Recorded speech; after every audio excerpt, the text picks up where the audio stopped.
তা আমাদের সিলেবাস বলতে অন্যান্য যে কম্পিটিটিভ বা এসএলএসটি তে যেরকম সিলেবাস থাকে, আমাদের কিন্তু টেটের ক্ষেত্রে সেরকম সিলেবাস বলা নেই। আমাদেরকে ওভারঅল কম বেশি কিছুটা জানতে হবে। ব্যাকরণ কেউ কিছু ধারণা আছে ব্যাকরণ সম্পর্কে? কারণেই একটু সমস্যা নেই। ব্যাকরণ এমনভাবে ক্লাস আমি করাবার চেষ্টা করব যে অন্য সাবজেক্টগুলো শুধু ব্যাকরণ করারই আগ্রহ হয়ে যাবে। আমাদের প্রথম আমরা যতগুলো অধ্যায় আছে সেগুলোকে মোটামুটি আমরা জানব। আমাদের ধ্বনিবর্ণ, আজকে আমরা মোটামুটি ধ্বনিবর্ণটা দেখাবো। ধ্বনি পরিবর্তন, সমাস, সন্ধি, এগুলো সবই মোটামুটি আমি করিয়ে দেবো, যাতে পরীক্ষার হলে গিয়ে অস্বস্তি বোধ যেন না হয়, সেগুলো আমি দেখব।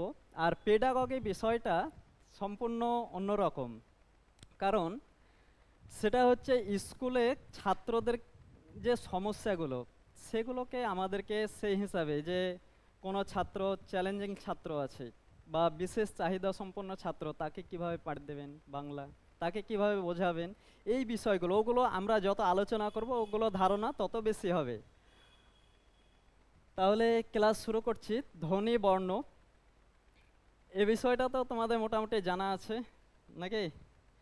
আমাদের ইংরেজিতে যদি আমরা জানি, তাহলে জাস্ট ভাওয়েল, কনসোনান্ট আর সেমি ভাওয়েল, তিন তিন ধরনের জানলে মোটামুটি ইংরেজিতে শেষ হয়ে যাবে। কিন্তু বাংলার এত বড় ভাস যে আমাকে মোটামুটি দুটো তিনটে ক্লাস নিতে হবে। যেহেতু আমরা অনেকটা বড় হয়ে গিয়েছি, আমি চেষ্টা করব একটি বা দুটো ক্লাসে আমি এগুলো শেষ করে দেওয়ার।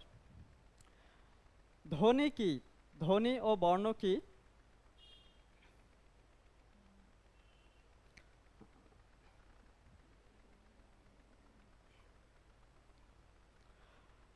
ধ্বনি হচ্ছে, ধ্বনি এবং বর্ণের মধ্যে পার্থক্য জানতে হবে। আমি যে কথাগুলো বলছি, এগুলো কি দেখতে পাচ্ছ না শুনতে পাচ্ছ? আমরা যেগুলো শুনবো কান দিয়ে, সেগুলোই হচ্ছে ধ্বনি। ধ্বনির ইংরেজি নাম হচ্ছে সাউন্ড। তাহলে সাউন্ড যেটা, তাহলে আমাদের ধ্বনির ক্ষেত্রে সাউন্ড হয়। আর বর্ণ কোনগুলোকে বলবো? আমি যেগুলো বলছি সেগুলো যখন লিখিত আকারে প্রকাশ করব, সেটি হয়ে যাবে কি বর্ণ। ছোট্ট করে একটু বলে নিই, এটা সিলেবাসের বাইরে, আবার এমনি পড়িয়ে দেবো।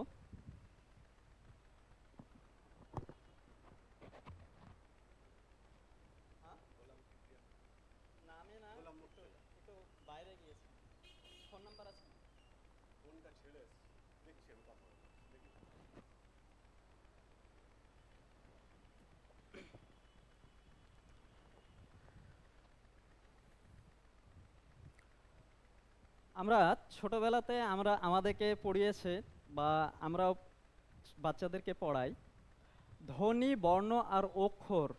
আমাদের একটি আছে কি, যে অক্ষর, এই অক্ষর, বর্ণ আর ধ্বনি তিনটে বিষয় এক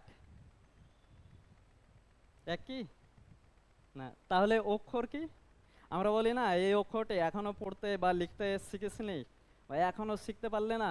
অক্ষর আমরা অজান্তে অক্ষর বলে ফেলি। অক্ষর জিনিসটা কিন্তু ধ্বনি বর্ণর দিকে নয়, একদম সম্পূর্ণ আলাদা। সিলেবাসে দল জানা আছে? দলের অপর নামই হচ্ছে অক্ষর। তাহলে আমরা এখানে অক্ষর আনবো না, অক্ষর শব্দটাকে এবার থেকে আমরা পরিহার করব। বর্ণ বা ধ্বনি এইভাবে আমাদের বাচ্চাদেরকে শেখাবো, কারণ অক্ষর বললে ওদের ধারণা হয়ে যাবে যে এই যে হ্রস্ব আ, হ্রস্ব ই, দীর্ঘ ই, হ্রস্ব উ, এগুলো এক একটা অক্ষর বলে সে জানবে। কিন্তু অক্ষর বিষয়টা আলাদা, ওটা পরে আমি আলোচনা করে দেব। চলো, আমাদের ধ্বনি হচ্ছে দুই প্রকার। ধ্বনি কত প্রকার? দুই প্রকার। কি কি? একটি হচ্ছে স্বরধ্বনি, আর আরেকটি হচ্ছে ব্যঞ্জন। তাহলে স্বরধ্বনি, ধ্বনি কাকে? আমাদের প্রশ্ন আসবে বেশি ধ্বনি থেকে, বর্ণ থেকে খুব বেশি প্রশ্ন আসবে না। আমি বর্ণের এখানে যেটা আছে আমি একটু বলে দিই। বর্ণ, স্বরবর্ণ কাকে বলবে? স্বরবর্ণ যেসব বর্ণ উচ্চারণ করার সময় নিজে উচ্চারিত হবে, কোনো ধ্বনির সাহায্য ছাড়াই যখন নিজে উচ্চারিত হবে, বাকযন্ত্রের কোনো জায়গাতে বাধাপ্রাপ্ত না হয়ে, তখনই সেটা হবে কি স্বরধ্বনি। আর ব্যঞ্জন ধ্বনি কাকে বলবে? ব্যঞ্জন বর্ণ বলো। আমাদের যখন কোনো ধ্বনি উচ্চারণ করার সময় বাকযন্ত্রের কোনো না কোনো জায়গায় বাধাপ্রাপ্ত হয়ে স্বরধ্বনির সাহায্যে উচ্চারিত হবে, তখন সেটাকে বলা হবে কি ব্যঞ্জন ধ্বনি। এই বিষয়গুলো আছে, এখানে খুব বিষয় নেই। আর একটি আছে প্লুত স্বর। তাহলে স্বর বর্ণ হয়ে গেল, ব্যঞ্জন বর্ণ আর প্লুত স্বর। প্লুত স্বর কি জানো? জানো না? প্লুত স্বর হচ্ছে, ধরো দূর থেকে আমরা কাউকে ডাকছি বা গান করার সময় শেষে একটা টান দেয় না?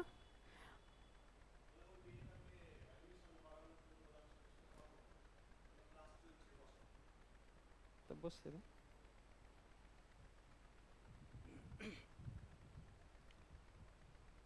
বস।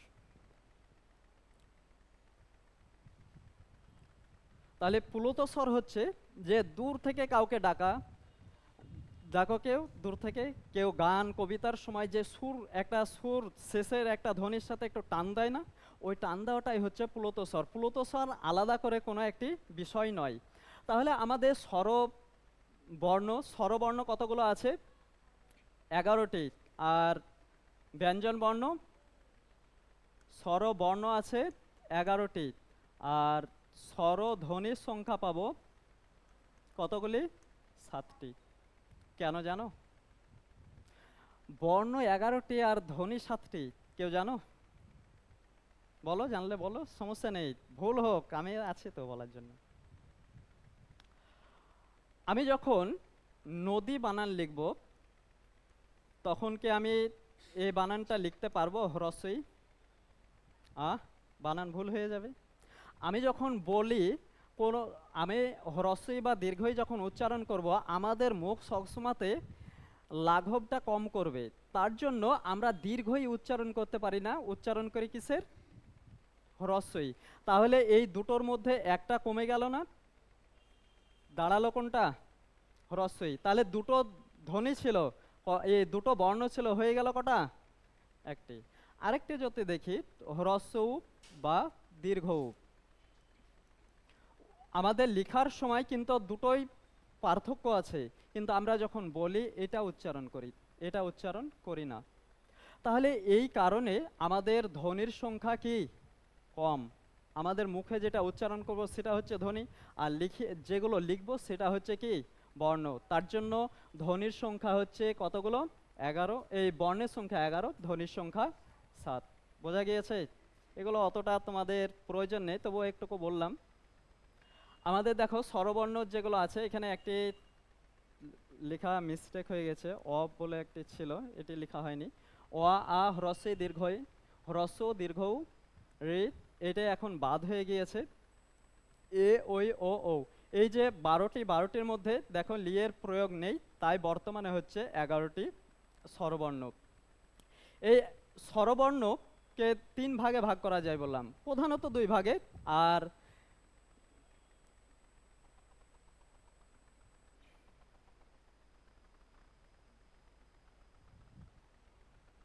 দেখো, একটি হচ্ছে হ্রস্বস্বর আর একটির নাম হচ্ছে কি দীর্ঘস্বর। তাহলে স্বরকে কয় ভাগে ভাগ করা যায়?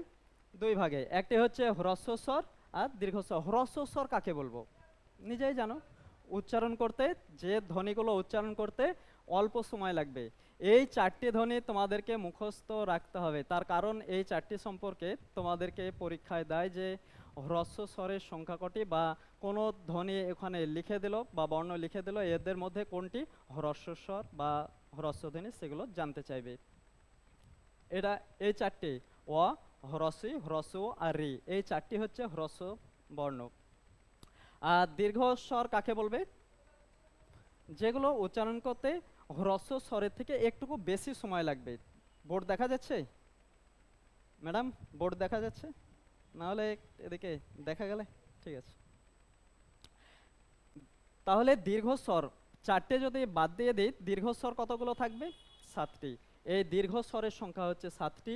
দীর্ঘ স্বর, এটা স্বর না, এখানে বর্ণ হিসাবে পার্থক্য, কিন্তু এটি বৈয়াকরণরা এই টার্মটা দিয়েছেন, তার জন্য এটি হ্রস্ব স্বর। এই দুটি হচ্ছে মূল বিষয়। এতে মধ্যে কোনো প্রবলেম আছে কারো? বিষয় এখানে না, বিষয় আরো আছে, ওখানে দেখাচ্ছি, পড়ার জায়গা এখনো আসেনি। এখানে লিখে দেওয়া আছে যেটা আমি বলেছি, সেগুলো একটু দেখে নেবে, আর এটা বলছি না। এই যে প্লুত স্বর, প্লুত স্বর, এই হ্রস্ব স্বর ও দীর্ঘ স্বর ছাড়াও আরো এক ধরনের স্বর আমাদের আছে, যেগুলো প্লুত স্বর নামে পরিচিত। যেগুলো ধরো এই যে গান বা দূর থেকে কাউকে ডাকছি, এটাই হচ্ছে কি প্লুত স্বর। এই যে অরুণ দাঁড়া, অরুণ দাঁড়া, মানে দূরে আছে, অরুণ দাঁড়া বললেও শুনতে পাবে, পাবে না। তার জন্য ওকে একটু যে জোরে একটু টান করে ওকে দাঁড়াতে বলানো, সেটাই হচ্ছে প্লুত স্বর। যৌগিক স্বর, এখান থেকে প্রশ্ন হয়, যৌগিক স্বর কি? যৌগিক স্বর হচ্ছে পাশাপাশি যদি দুটি স্বরবর্ণ বা স্বরধ্বনি পাশাপাশি যদি থাকে, তাহলে সেইগুলোকে বলা হবে যৌগিক স্বর। যৌগিক মানে কি? যুক্ত, পাশাপাশি। এই যে অ আর হ্রস্বই বা ও যোগ হ্রস্বই মিলে কি হয়েছে? ও হয়েছে। আর আরেকটা কি আছে? এই যে অ যোগ হ্রস্ব আর ও যোগ হ্রস্ব দিয়ে কি হয়েছে? এটা ও, এটা হচ্ছে ও আর এটা হচ্ছে ও। এই দুটো হচ্ছে আমাদের বর্ণমালাতে দুটো যৌগিক স্বরধ্বনি, যেটি বর্ণমালায় রয়েছে। এছাড়াও আরও আছে, কেউ বলে 25টি, আবার কারো মতে 27টি আছে। ওগুলো যদি প্রয়োজন পরে হয়, আমি সেগুলো তোমাদেরকে বলে দেব। এই যে বলা আছে বাংলায় 25টি যৌগিক স্বরধ্বনি আছে, যৌগিক স্বরবর্ণ আছে দুটি, আমাদের বর্ণমালাতে আছে দুটি। আবার এই বর্ণমালা ছাড়াও আরও আছে, ওগুলো আমি তোমাদেরকে পরে আমি বুঝিয়ে দেবো। এই জায়গা থেকে তোমাদের অত প্রশ্ন আসবে না পরীক্ষায়, যে জায়গাতে আসবে সে জায়গাতে আমি তাড়াতাড়ি যাওয়ার চেষ্টা করছি।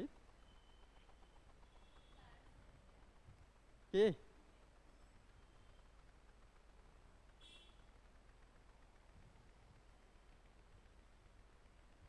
যৌগিক স্বর, বাংলা বর্ণমালায় যৌগিক স্বরের সংখ্যা কতগুলো যদি বলে, তাহলে কতগুলো হবে? বর্ণমালায় যদি বলে দেয় তখন হবে দুটো।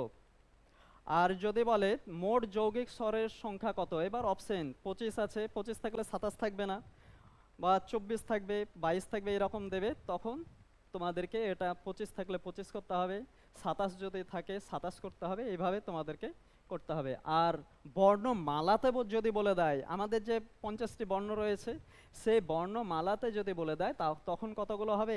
দুটি।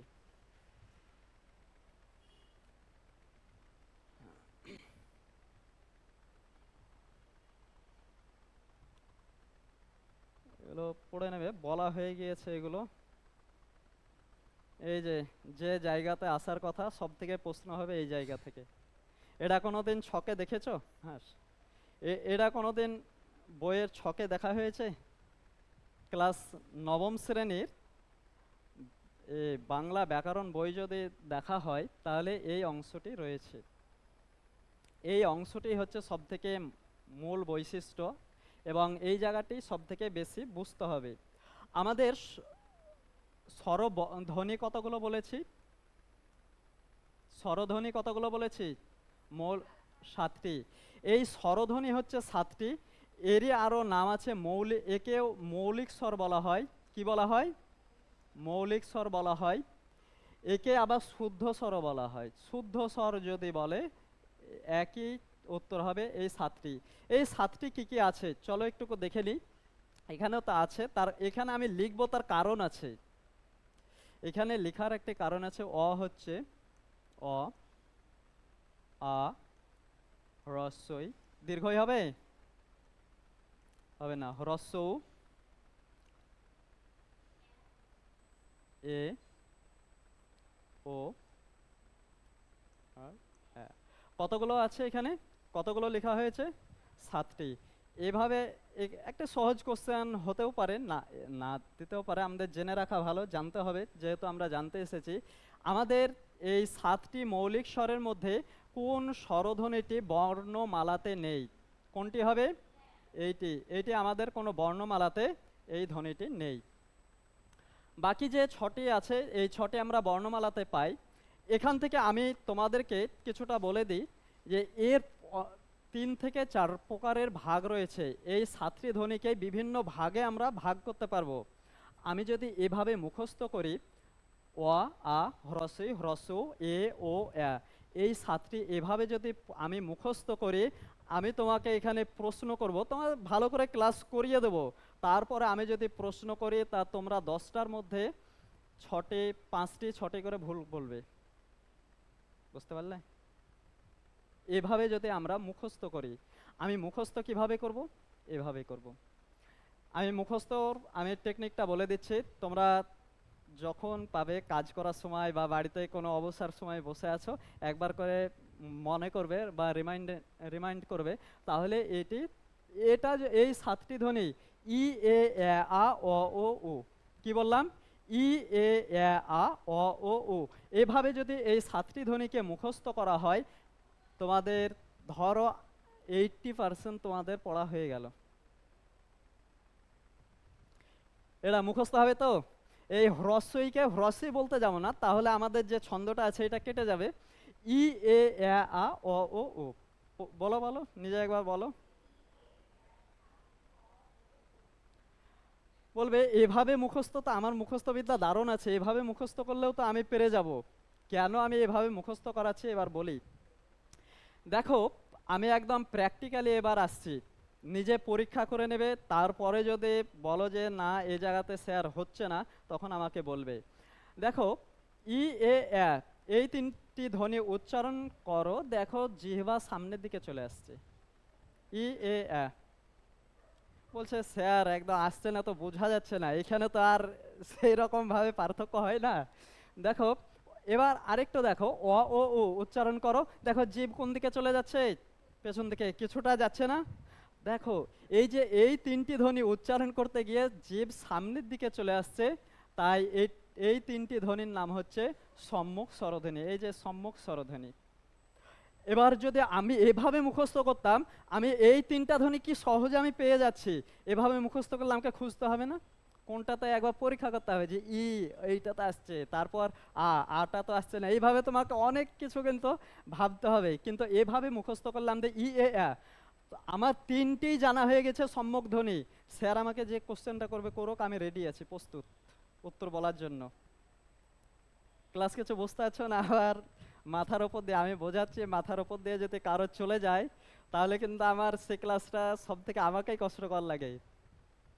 না বুঝতে পারলে বলবে। দেখো, অ, ও, উ এই 3টি উচ্চারণ করো, দেখো জীব কিছুটা হলেও কোথায় চলে যাচ্ছে? প্রত্যেকে পরীক্ষা করবে এখানে। অ, ও, উ দেখো জীব কিছুটা হলেও পেছন দিকে চলে যাচ্ছে, আর পেছনকেই আমাদের ব্যাকরণের ভাষায় কি বলা হয়? পশ্চাৎ। তাই এই 3টি ধ্বনি হচ্ছে পশ্চাৎ ধ্বনি। এখন 3টি পশ্চাৎ ধ্বনি আছে, 4টি নেই। আমাকে যদি বলে এখানে পরীক্ষাতে দেয় হ্রস্ব কোন ধ্বনি, আমাদের অসুবিধা হবে? তো আমি যদি এখন প্রশ্ন করি, তা বলো তো যে 3টি পশ্চাৎ স্বরধ্বনির নাম কি? এভাবে একদম এভাবেই মুখস্থ হবে। এই রাউন্ডটাই মুখস্থ হবে। ই, এ, অ, ও, উ। একদম অ, ও, উ। এই উ মানে হ্রস্ব উ। আমি এটা ছন্দের জন্য এটা আমি বলছি। দেখো, আ আ উচ্চারণ করো, মানে জীব এতটা অলস প্রকৃতিরও ঘুমিয়ে থাকবে, কোথাও নড়বে না। নড়ছে? আ ও একটুও নড়বে না, তার জন্য এ হচ্ছে নিম্ন, একদম দেখো নিচে শুয়ে থাকছে। তার জন্য এই আ ধ্বনিটাকে বলা হয় নিম্ন স্বরধ্বনি। বোঝা গিয়েছে? এটি হচ্ছে জিহ্বার অবস্থান অনুযায়ী স্বরধ্বনির যে বর্গীকরণ। জিহ্বার অবস্থান দেখো, জিহ্বা সামনে আসছে না পেছন দিকে যাচ্ছে, এই অবস্থান অনুযায়ী এই শ্রেণী বিভাগটি। এখান থেকেই প্রশ্ন হবে তোমাদের। বলো এই জায়গাতে কে কার বুঝতে অসুবিধা আছে? বোঝা গিয়েছে?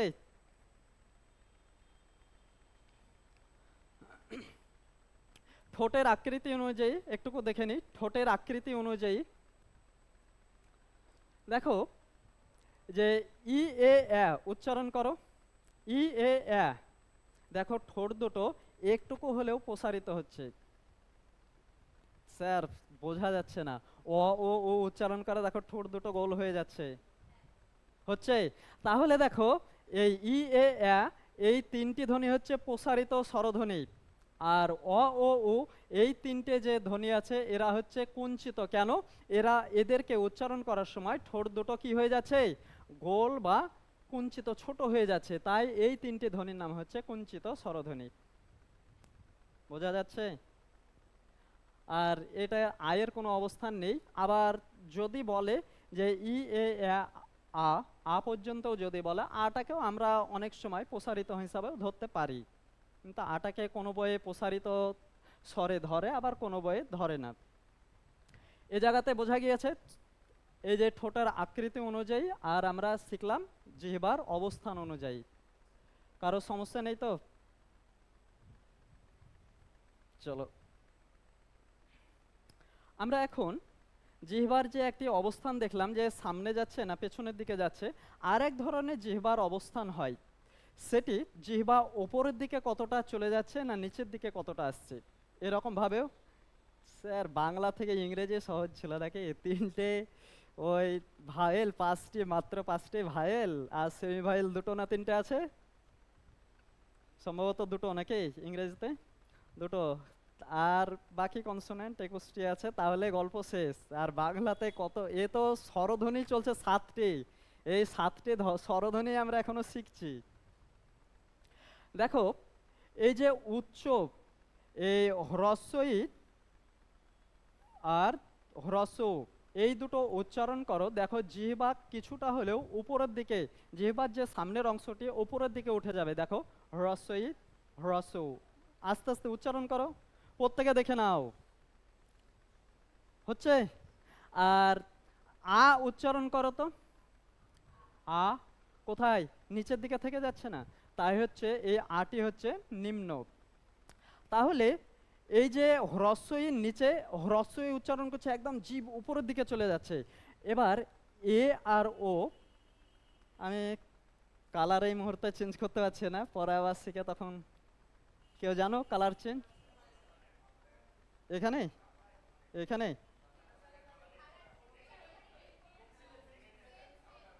এ পেনে,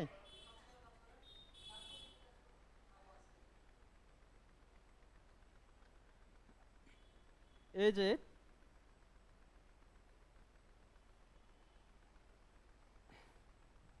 এ দুটো উচ্চারণ করো, এ আর ও।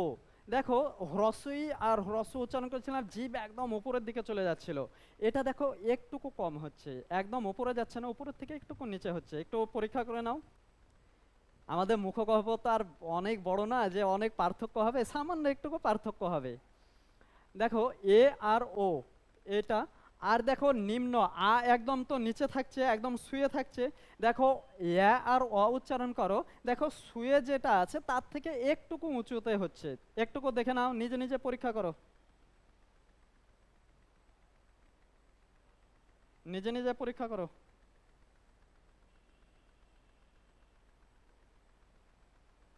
দেখেছো? এটা একটুকু দেখতে হবে।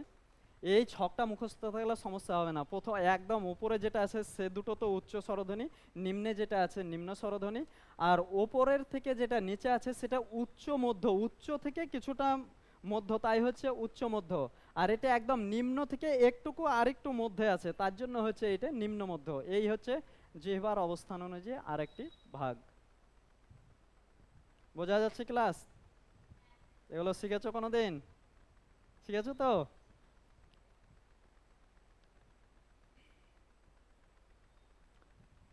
সবাই লিখছো নাকি? লিখলে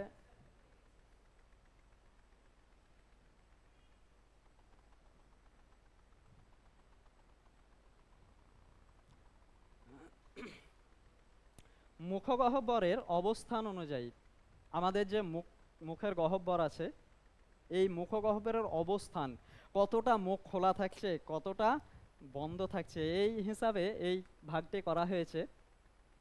এই ভাগটির বাংলা নামটি কিন্তু একটুকু বিদঘুটে, তোমাদের মুখস্থ মুখস্থ হলেও পরীক্ষার হলে গিয়ে ভুলে যেতে পারো যে সংবৃত, সংবৃত মানে কি, সংবৃত মানে কি, তখন আর মনে থাকবে না। তার জন্য একটি দেখো ভাগে আমি ইংরেজি টার্মটা লিখে দিয়েছি, একটি ভাগে কি ইংরেজি টার্মটা আমি লিখে দিয়েছি। দেখো সংবৃত মানে কি? সংবৃত মানে ক্লোজ, আর বিবৃত মানে ওপেন। দেখো হ্রস্বই আর হ্রস্ব উচ্চারণ করো, মুখটা কতটা খোলা থাকছে দেখো তো। হ্রস্বই আর হ্রস্ব, খুব মুখ বুঝতে পারছি না। আটা উচ্চারণ করো, মুখ কত খোলা হচ্ছে দেখো, একবারে অনেক খাবার চলে যাবে নাকি। তাহলে আ উচ্চারণ করতে গেলে মুখ একদম যতটা আমাদের হা হয় ততটাই হা হচ্ছে, কিন্তু হ্রস্বই আর হ্রস্ব এ দুটো উচ্চারণ করতে গেলে মুখ গহ্বর দেখো হা সেরকম হচ্ছে না। বুঝতে পারলে? তাহলে সংবৃত মানে হচ্ছে কি? ক্লোজ। এই যে দুটো ধ্বনি আছে, এই ধ্বনি দুটো উচ্চারণ করতে গেলে আমাদের মুখটা একদম ক্লোজ অবস্থায় থাকে। তার জন্য এই দুটি স্বরধ্বনির নাম হচ্ছে সংবৃত স্বরধ্বনি। আর বিবৃত স্বরধ্বনি কি? বিবৃত মানে ইংরেজিতে কি লিখে দিয়েছি? ওপেন, মানে একদম খোলা। তার জন্য এই আ উচ্চারণ করার সময় আমাদের মুখটা একদম হা হয়ে থাকে, তার জন্য এটা হচ্ছে ওপেন। এবার এবার হচ্ছে অর্ধ সংবৃত। অর্ধ সংবৃত মানে কি? হাফ ক্লোজ, মানে একদম ক্লোজ না, ক্লোজের থেকে আর কিছুটা খোলা, হাফ ক্লোজ অবস্থায়। কি? এ আর ও, এ আর ও উচ্চারণ করো, দেখো একদম যেটা ক্লোজ থাকছিল সেটা থেকে একটুকু খুলছে, খুলছে না? তার জন্য এই ভাগটির নাম হচ্ছে, এই এই দুটো ধ্বনিকে বলা হবে কি? অর্ধ সংবৃত। আর অর্ধ বিবৃত, এটা কি? আ তো একদম খোলা থাকছে, দেখো ওর থেকে এ আর অ উচ্চারণ করো, দেখো একদম খোলা থেকে একটুকু কম হয়ে যাচ্ছে। তার জন্য এই দুটি ধ্বনির নাম হচ্ছে কি? অর্ধ বিবৃত বা হাফ ওপেন। বোঝা গিয়েছে? এবার আমি আগে যেখানে লিখেছিলাম যে স্বরধ্বনিগুলো অ আ হ্রস্ব ই, এ ও এ, এভাবে যদি আমি মুখস্থ করতাম, এই যে ভাগগুলো দেবে তখন আমাদের মাথাতে আর ওই ওখান থেকে আর এই উত্তরগুলো করা সহজ ছিল? হবে? এইভাবে মুখস্থ করবো, যেমন করে প্রশ্ন করুক তুমি উত্তর দিয়ে আসতে পারবে। আর আরেকটা তোমাদেরকে ছোট্ট করে বলে দেব, যে যখন পরীক্ষার হলে যাবে, আগে তো আমরা মোটামুটি আধ ঘন্টা 1 ঘন্টা আগেই তো ঢুকে যাচ্ছি, কোথাও যদি পাও ফাঁকা জায়গা, শুধু জাস্ট এই ছকটিকে লিখে ওখানে রেখে দেবে। বুঝতে পারলে? হ্যাঁ, হ্যাঁ অবশ্যই। তুমি ফাঁকা সময় আছো, বেঞ্চটা একটু পরিষ্কার ওখানে লিখে রেখে দাও, ওখানে কেউ দেখবে না ওখানে কি টুকলি করতে এসছো। এটা টুকলি বলবো না, এটা টেকনিক তোমার সময় বাঁচানোর জন্য। আমার কোনো সমস্যা হবে না, আমার এগুলো প্রয়োজনই হবে না। যেমন প্রশ্ন করবে আমি উত্তর দিয়ে দিচ্ছি, প্রশ্ন করা আমি উত্তর দিচ্ছি, আমার কেন? এগুলো পড়েছি, তোমরাও পড়বে, তখন তোমাদেরও হয়ে যাবে। আর স্যার এগুলো লিখতে হবে, সব পড়া হয়ে গেছে, তাই তোমরাও বলবে। আর যদি তোমাদের সমস্যা হয় এটা লিখে রাখবে, তাহলে তোমাদের সুবিধা হবে। যে আবার অনলাইনে সব হচ্ছে, স্যার আবার টুকলি করার যুক্তি দিচ্ছে, তাই বলবে। এটা টুকলি নয়, এটা তোমাদের ভালোর জন্য।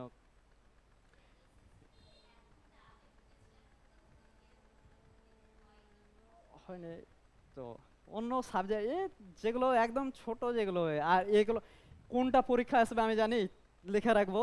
এইটা লিখে রাখলে যে কোনটা উচ্চ কোনটা মধ্যে, এগুলো এই যে মিডিলে যেগুলো আছে এগুলো একটু সুবিধা হবে, তাই, তাছাড়া এমনি কিছু না। তাহলে এটা বোঝা গিয়েছে? হ্যাঁ। আর এইটা আছে যে অর্ধ স্বর, আমাদের বাংলা স্বরধ্বনিতে অর্ধ স্বরের সংখ্যা হচ্ছে কতগুলো? 4টি। এই যে ওপরের যে 4টি ধ্বনি, এই 4টি ধ্বনিকেই বলা হবে অর্ধ স্বর। এবার বলবে স্যার কিছুক্ষণ আগেই তো বললেন হ্রস্বে হ্রস্ব, এ ও এ, এগুলো তো স্বরধ্বনি, তাহলে এরা আবার অর্ধ স্বর কি করে হয়ে যায়? প্রশ্ন আসছে মাথায়? তা কিছুক্ষণ আগে এগুলোকে তো স্বরই বললাম, এগুলো মৌলিক স্বর, তা আবার কিছুক্ষণ পরে আবার এটা অর্ধস্বর কি করে হয়ে যাচ্ছে? কারো জানতে ইচ্ছা হচ্ছে না স্কিপ করে চলে যাব? আহ বলে দেই, হ্রস্বই উচ্চারণ করো তো, তোমার যতক্ষণ শ্বাস থাকবে, তোমার যতক্ষণ নিঃশ্বাস থাকবে ততক্ষণ তুমি উচ্চারণ করতে পারবে। হ্রস্বই বলে তুমি যতক্ষণ তোমার শ্বাস থাকবে উচ্চারণ করতে পারবে। হ্রস্ব উচ্চারণ করো, তোমার যতক্ষণ শ্বাস, যতক্ষণ নিঃশ্বাস প্রশ্বাস থাকবে তুমি ততক্ষণ কি করতে পারবে? টেনে উচ্চারণ করতে পারবে। এইবার আমি একটা লিখি, ও হ্রস্বই ওই, এই যে শেষে হ্রস্বই ধ্বনিটা আছে, এটাকে এবার জোরে, আমার যতক্ষণ শ্বাস আছে ততক্ষণ টেনে উচ্চারণ করো তো, করো। ওই শেষ, ক্ষমতা শেষ ওখানে। তাহলে এক সময়তে হ্রস্বই আমি যতক্ষণ ইচ্ছা ব্যবহার করতে পারছি, পাশাপাশি যখন দুটি স্বরধ্বনি বসে যাবে, তখন পরের যে স্বরটি থাকবে সে কিন্তু সম্পূর্ণরূপে আর উচ্চারণ হতে পারে না, অর্ধভাবে উচ্চারণ হতে পারে, অর্ধভাবে উচ্চারিত হয়, তাই এই ধ্বনিকে অর্ধস্বর বলা হয়। বোঝা গিয়েছে? এ এ হচ্ছে মৌলিক স্বর, আবার এ আবার অবস্থান অনুযায়ী এ হয়ে যাবে কি হবে, অর্ধস্বর। আর অর্ধস্বরের সংখ্যা 4টি। এই হচ্ছে, মনে হয়, আর মনে হয় এতে স্লাইড নেই। আনুনাসিক স্বরধ্বনি আছে। আগে যে জায়গা থেকে, এই জায়গা থেকে সব থেকে বেশি প্রশ্ন হবে, বলো যে এই জায়গাতে কারো বুঝতে অসুবিধা আছে নাকি, না হলে তোমাদের বাড়িতে গিয়ে সমস্যায় পড়ে যাবে। কোথাও যদি কারো সমস্যা হয় বুঝতে, একটি বাংলায় প্রবাদ আছে, প্রবাদ না, বাংলাতে একটা কথা আছে, বুঝেও যে বুঝিনি বলে, কি বললাম, বুঝেও যে বুঝিনি বলে তাকে বোঝাই কে। আমি বুঝে বুঝে গিয়েছি দিয়ে বলছি বুঝতে পারছি না, তাকে পৃথিবীর আর কোনো মাস্টার আর শেখাতে পারবে না। আর যে না বুঝে যে বুঝেছি বলে তাকে ভূতে ধরেছে, আমি কিচ্ছু বুঝতে পারি দিদি, ও সবাই হ্যাঁ বলছে, আমি বলবো লজ্জা লাগবে, না সে বুঝেছি, ওকে ভূতে ধরেছে, তাছাড়া আর কিছুতেই ধরে দিই। আহ অর্ধস্বর, আমাদের অর্ধস্বরের সংখ্যা হচ্ছে কতগুলো বললাম, 4টি। এই যে আমরা এগুলো এক একটি কিন্তু মৌলিক স্বর, এগুলো কি এক একটি মৌলিক স্বর। এই মৌলিক স্বর যখন পাশাপাশি দুটি মৌলিক স্বর অবস্থান হবে, কি হবে, পাশাপাশি যখন দুটি মৌলিক স্বর অবস্থান হবে, পাশাপাশি এটি মৌলিক স্বর এটি মৌলিক স্বর, দুটি মৌলিক, তো তখন পরবর্তী যে মৌলিক স্বরটি থাকবে সে কিন্তু তার যে স্বাধীনতা সেটি হারিয়ে যাবে তার, তখন কি হবে, এ অর্ধভাবে উচ্চারিত হবে। আমি হ্রস্বইকে যখন সাধারণভাবে উচ্চারণ করব, আমি যতক্ষণ আমি যেমন খুশি সেরকমভাবে টান দিয়ে আমি একে উচ্চারণ করতে পারবো, কিন্তু যখনই এ পাশাপাশি দুটি স্বরধ্বনি বসে যাবে, তখন শেষের যে স্বরধ্বনিটি থাকবে তখন আর আমার ইচ্ছাধীনে ও চলবে না, তখন ও নিজস্ব ইচ্ছাধীন হয়ে যাবে। এই এই যে হ্রস্বই শেষে আছে, একে কিন্তু আমি আর এই বলে আর আমি ডাকতে পারছি না। একে তুমি যতক্ষণ ইচ্ছা প্রয়োজনে তুমি বাড়াতে পারো, কিন্তু হ্রস্বইকে পারবে না, তাই এই ধ্বনিটি হবে অর্ধ। এ কি পূর্ণভাবে উচ্চারণ হচ্ছে, হচ্ছে না, অর্ধভাবে উচ্চারিত হচ্ছে, তাই এই ধ্বনিগুলোর নাম হচ্ছে অর্ধস্বর। বোঝা গিয়েছে?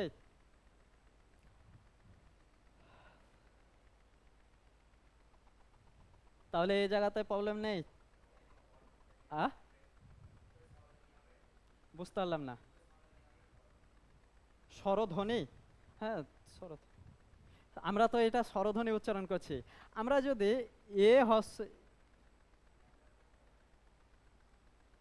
হস্য এই লিখলাম, এটা আমরা যাতে বর্ণের ক্ষেত্রে লিখি তাহলে তো এখানে আর উচ্চারণের প্রয়োজন হচ্ছে কি, আমি জাস্ট লিখে দিয়েছি।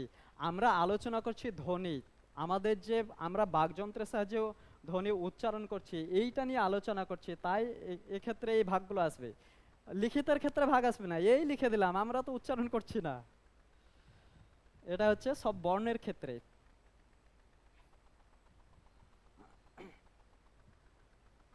আর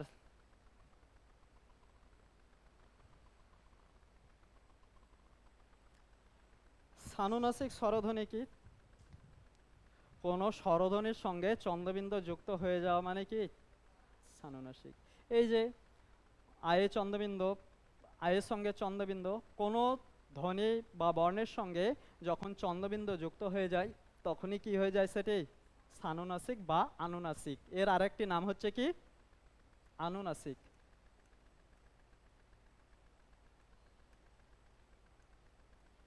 এর আরেকটি নাম হচ্ছে আনুনাসিক। দেখো এখানে লেখা আছে, নাসিকার সাহায্যে স্বরধ্বনি উচ্চারিত হলে তাকে সানুনাসিক বা অনুনাসিক স্বরধ্বনি বলে। এক কথায় কোনো স্বরধ্বনির সঙ্গে চন্দ্রবিন্দু যুক্ত থাকলে সেগুলোকে অনুনাসিক বা সানুনাসিক বলা হয়। এটাই জাস্ট ধ্বনির সঙ্গে আর এই জায়গাতে একটুকু এটা তেমন কিছু বলার নেই এখানে, অ আ কণ্ঠ স্বরধ্বনি এগুলো একটুকু দেখে নেবে।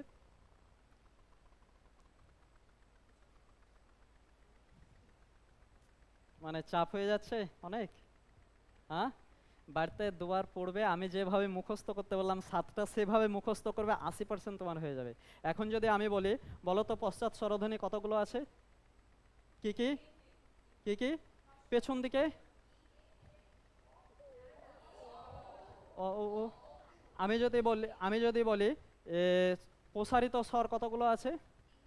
3টে। কোনগুলো? হ্রস্ব ই এ এ। তাহলে এই 3টে, আমার 3টেই তো আছে কি প্রসারিত স্বর, আমাকে আর 4টে দিতে পারবে? আমার তো 3টেই জানা হয়ে গিয়েছে, এবার কোশ্চেন করুক কোথা থেকে করবে। বুঝতে পারলে? এমন জায়গা এমন ভাবে তৈরি করব যে ও মাস্টারি প্রশ্ন তৈরি করতে ভয় করবে। এবার আমরা একটু চীন দেশ থেকে ঘুরে আসি। চীন দেশ যাবে তো নাকি? চীন দেশ কারো শখ নেই যাওয়ার? যাবো না, ওখানে যা খাবার খায় ওখানে গিয়ে আমাদের আর সহ্য হবে না। চলো আমরা চীন দেশের খাবার খেতে যাবো না, জাস্ট চীন দেশের ক্লাসে বসে একটা ক্লাস করব। ধরো চীন দেশে আছি, ঠিক আছে? আমি এই ক্লাসটা করার সময় মজার ছলে একটুকু বলি চীন দেশে কেন বলি তার কারণ আছে। আমরা ছোট থেকেই পড়ে আসছি,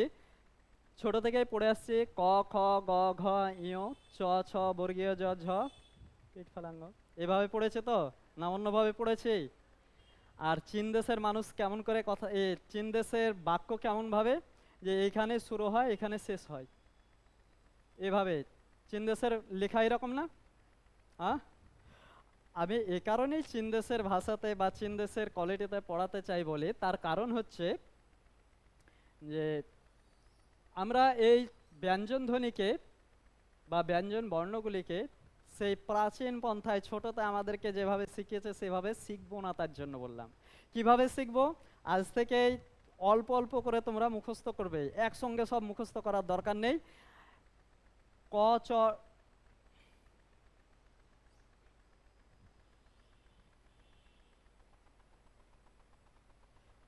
এভাবে মুখস্থ করবে, যে ক চ ট ত প।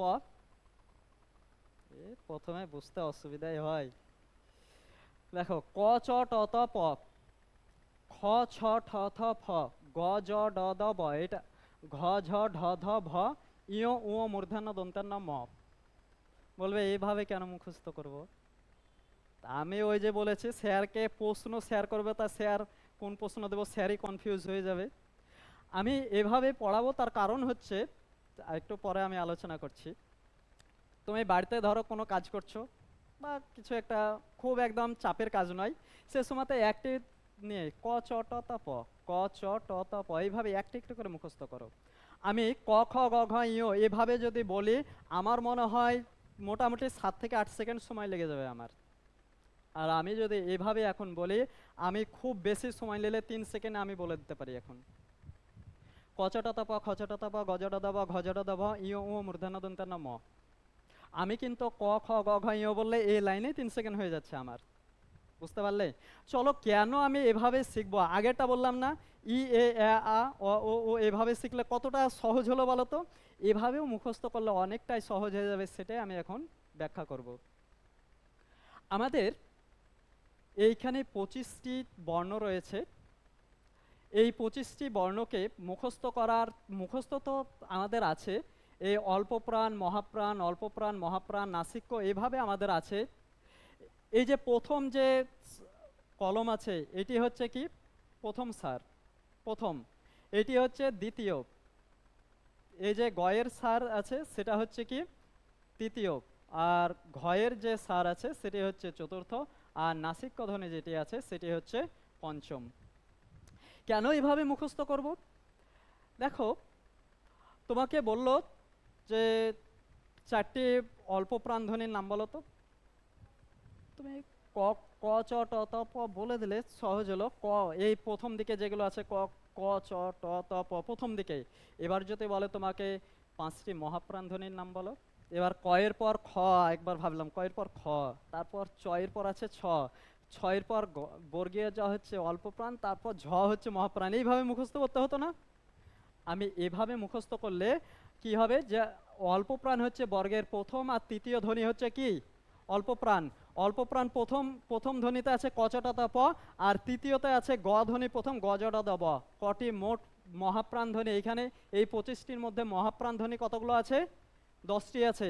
কচটা প আর গজটা দ ব 10টি। এবার প্রশ্ন করুক যে মহাপ্রাণ থেকে কিভাবে প্রশ্ন করছে, কোথা থেকে করতে পারবে? আর তোমাকে আটকাতে পারবে? সম্ভব? এবার বলছে যে মহাপ্রাণ বর্গের দ্বিতীয় আর চতুর্থ হচ্ছে কি মহাপ্রাণ। এই যে খ ছ ঠ ত ফ আর ঘ ঝ ঢ দ ভ।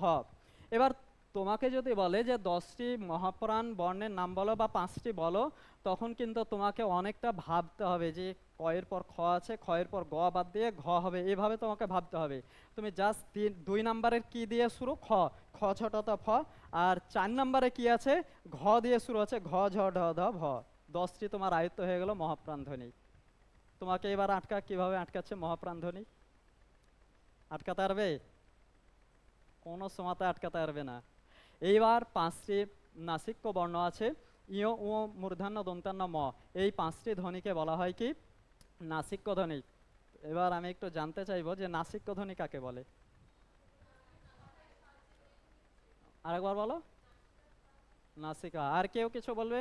ভালো হয়েছে। আর কেউ কিছু বলবে না? ওটাই সমর্থন। ওটা তোমাদের পরীক্ষাতে দেওয়া হলো যে নাসিক্য ধ্বনির বৈশিষ্ট্য হলো নাক দিয়ে শ্বাসবায়ু বের হবে, মুখ দিয়ে শ্বাসবায়ু বের হবে, নাক ও মুখ দিয়ে শ্বাসবায়ু বের হবে, বা সবগুলি। কোনটা হবে উত্তর? নাক ও মুখ দিয়ে। শুধু কেউ নাসিক্য মানে তো নাক, তাড়াতাড়ি বিশাল একদম ভালো একদম কমন পেয়ে গিয়েছে, নাসিকা একদম নাকের ওখানে টিক দিয়ে চলে এসছো। কেমন পরীক্ষা? ভালো। কোনটা করেছে? যা, ওটা ভুল হয়ে গেল। এটা যেন না হয়, একদম যা জানবো ভালো করে জানবো। নাসিক্য মানে শুধু নাক দিয়ে কি বের হবে না, শ্বাসবায়ু নয়, নাক এবং মুখ উভয় দিয়ে যে ধ্বনি বের হয়, এই শ্বাসবায়ু বের হয়, সেগুলোই হচ্ছে কি নাসিক্য ধ্বনি। বোঝা গিয়েছে কেন আমরা এইভাবে মুখস্থ করব? এটা তো একটি ভাগ গেল। একটুকু বলে নি, অল্প প্রাণ কাকে বলবে? প্রাণ শব্দের অর্থ, প্রাণ শব্দের অর্থ কি? বায়ু। প্রাণ শব্দের অর্থ কি? বায়ু। তাহলে অল্প মানে কি? কম। অল্প মানে কি? কম। আর বায়ু মানে বাতাস। এই 10টি ধ্বনি, অল্প প্রাণ যে 10টি, এখানে 10টি ধ্বনি আছে, এগুলি উচ্চারণ করতে অল্প বায়ুর প্রয়োজন হয়। ক, ক, চ, ট, ত, প। ক উচ্চারণ করো আর খ উচ্চারণ করো তো, দেখো একটু পার্থক্য দেখে নাও। ক আর খ, দেখো কোনটাতে বেশি একটু এই বাতাস লাগছে? ক্ষয়ে। আর কতে অল্প লাগছে। তাই এই এই ভাগের নাম হচ্ছে অল্প প্রাণ, অর্থাৎ অল্প প্রাণ মানে বায়ু। অল্প বায়ু এগুলোতে প্রয়োজন হয়, তাই হচ্ছে এটি অল্প প্রাণ। আর এগুলো মহা মানে অনেক, এখানে বড় অনেক। আর প্রাণ মানে একটু তো বলে দিয়েছে, প্রাণ মানে বায়ু, এখানে অনেকটা বায়ুর প্রয়োজন হয়, বাতাসের প্রয়োজন হয়, তাই এটার নাম হচ্ছে মহাপ্রাণ বর্ণ। এভাবে তোমাকে যদি সংজ্ঞা বলতে বলা হয়, যে সব ধ্বনি বা বর্ণ উচ্চারণ করার সময় এই শ্বাসবায়ু, অল্প পরিমাণে শ্বাসবায়ুর প্রয়োজন হয়, তাকে বলা হবে অল্প প্রাণ। আর বেশি পরিমাণে শ্বাসবায়ু বা শ্বাসবায়ুর পরিমাণ বেশি, এই শ্বাসবায়ুর পরিমাণ বেশি হলে তাকে বলা হবে কি মহাপ্রাণ। এই সংজ্ঞা, তোমাদের সংজ্ঞা ওখানে আসবে না, সংজ্ঞা এলে তুমি আরো সহজ হয়ে যাবে। সংজ্ঞা যদি বলে দেয় তা তোমাদের বাঁচতে অপশন তো থাকবে, বাঁচতে আরো সুবিধা হয়ে যাবে। বুঝতে পারছো তো? না মাথার উপর দিয়ে যাচ্ছে? এই ছিল এক ধরনের ভাগ। আর আছে অঘোষ ধ্বনি আর ঘোষ ধ্বনি।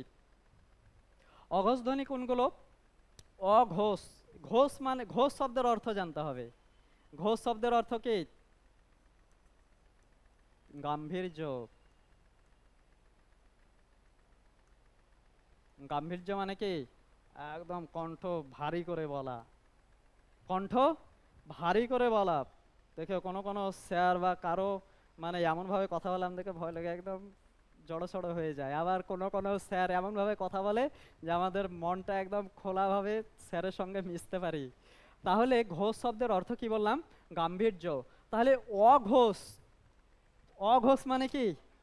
গাম্ভীর্য নেই, সেগুলো হচ্ছে অঘোষ। বর্গের প্রথম আর দ্বিতীয় এই দুটি ধ্বনি বর্গ হচ্ছে কি? অঘোষ।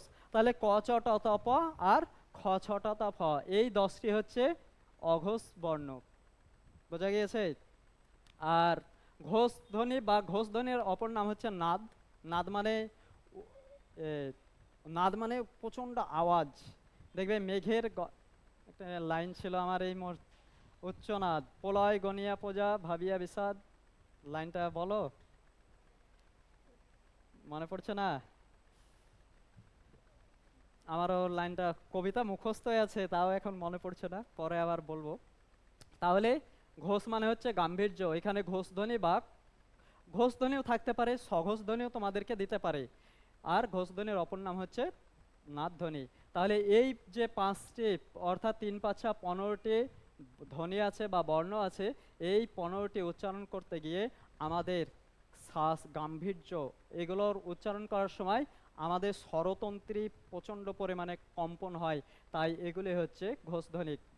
গ উচ্চারণ করো, গ উচ্চারণ করো, ক, কয়ে ক আগে উচ্চারণ করো, দিয়ে ঘ উচ্চারণ করো, ক, ঘ। দেখো কোনটাতে বেশি শব্দ হচ্ছে?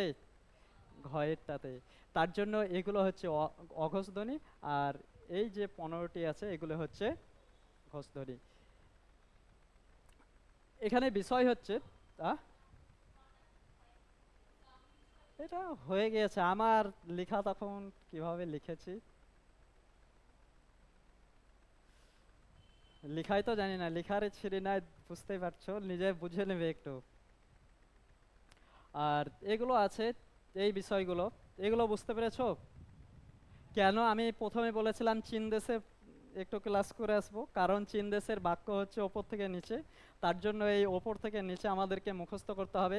একদিনে মুখস্থ করার দরকার নেই, আজকে তুমি শুধু ক চ ট ত প এটা মুখস্থ করো, দিয়ে তুমি বাড়িতে এই ক চ ট ত প মাঝে মধ্যে এক আধবার একটু স্মরণ করো, তাহলেই দেখবে যে এটা হয়ে গিয়েছে।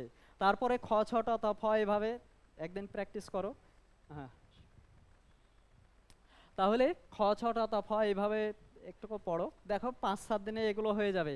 এই ছকটি যদি মুখস্থ করতে পারো, আমাদের ব্যঞ্জন ধ্বনির মোটামুটি 70 থেকে 80% তোমার পড়া কমপ্লিট হয়ে যাবে।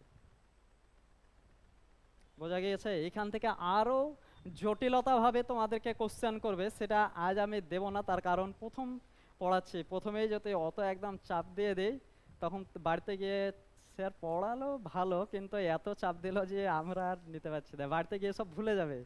তার জন্য আমি যেগুলো আজ ওপর ওপর আছে, সামনে দিন আমি এগুলোকে আরও গভীরতার সঙ্গে কিভাবে প্রশ্ন, এখান থেকেই একটি ধ্বনিকে আমি একটি শুধু উদাহরণ দিচ্ছি, যে ছ ধ্বনি, ছ ধ্বনিকে কি কি ধ্বনি বলা হয় বলো তো?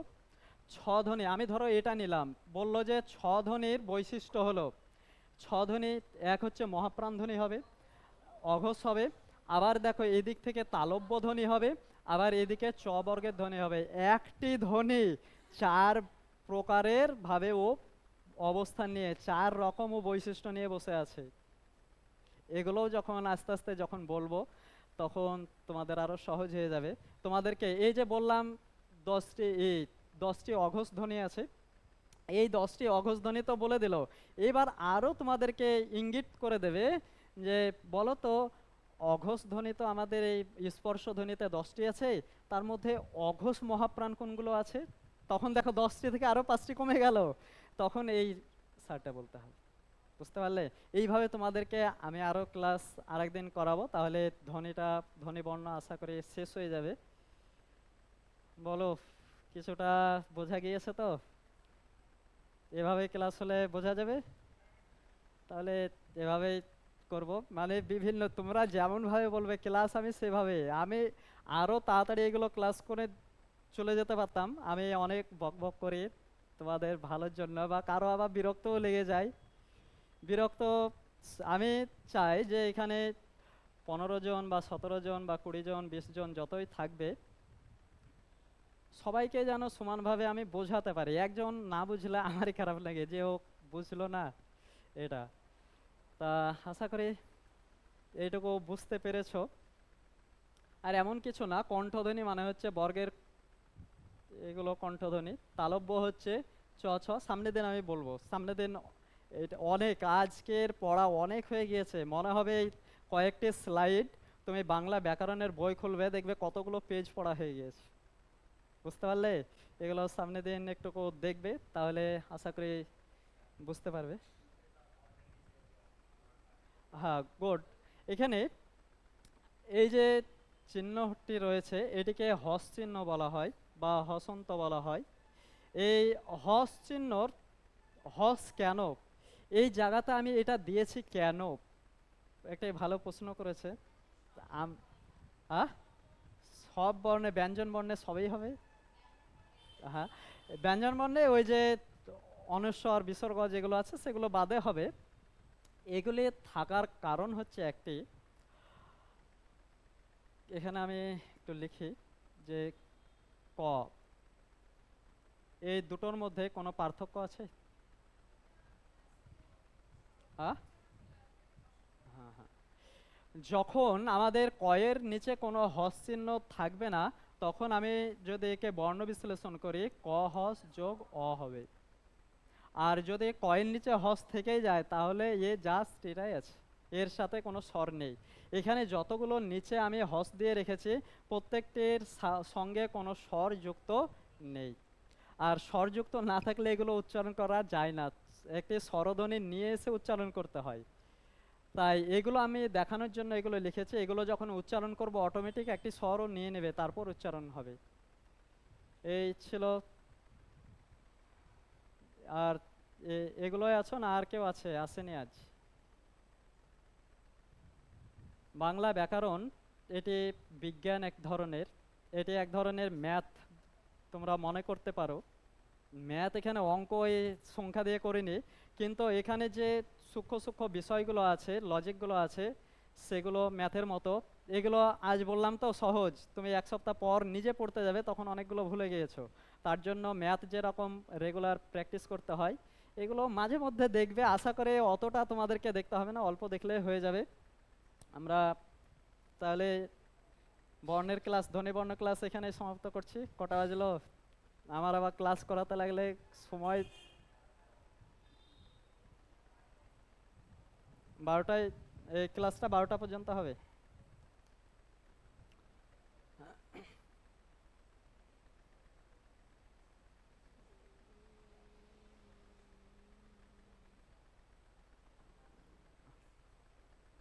আমি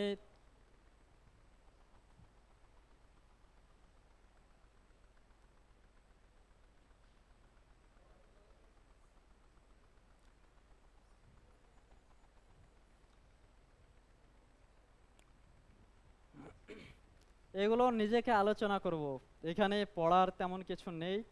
তোমরা যত আমার সাথে কমিউনিকেশন করতে পারবে, ততই তোমাদের শিক্ষা হয়ে যাবে। আগে যে আমি ব্যাকরণে অনেক বক বক করলাম, তোমরা শুনলে। এখানে যদি তোমরা শুধু শোনো, তাহলে কিন্তু আর হবে না, তোমাদেরকে উত্তর দিতে হবে। আমি জাস্ট হেল্প করব, তোমরা উত্তর দেবে। বোঝা গিয়েছে? তাহলে বলবে যে স্যার পড়ানোর জন্য এরকম বলছেন। আমি পড়াতে পারবো, আমি সেরকম ভাবে তোমাদের কাছ থেকে আমি যদি তথ্যগুলো বার করতে পারি, তোমাদের ডেভেলপমেন্ট হবে। বাংলা পেডাগজি আমার প্রথমে আছে সিলেবাস। প্রথমগুলো আমি নিইনি, মিডিল থেকে একটি সহজ থেকে আমি শুরু করার চেষ্টা করেছি। সবগুলোই সহজ, কিন্তু একটুকু যেগুলো আমাকে আর একটু বেশি প্রিপারেশন নিতে হবে, সেটা আমি এই মুহূর্তে 1 মাস আমি তোমাদেরকে সেগুলো আমি বলবো না। তার কারণ আমার আমার প্রচণ্ড পড়ার চাপ আছে। তা সামনে যদি ইন্টারভিউয়ের ডাক পাই এসএলএসটিতে, তার জন্য আমি ওইদিকে একটু প্রিপারেশন নিচ্ছি। তার জন্য এগুলোও তো টপিকের মধ্যেই আছে। এই টপিকের মধ্যে আমি এগুলো, যেমন এলটি, টিএলএম, এগুলো শিখিয়ে দেবো, এগুলো সহজ। তারপরে যেগুলো আছে সেগুলো আমি, যেমন লার্নিং অ্যাকুইজিশন, এগুলো আছে, ওগুলো আমরা শিখব। আজ আমরা যেটি শিখব সেটি হচ্ছে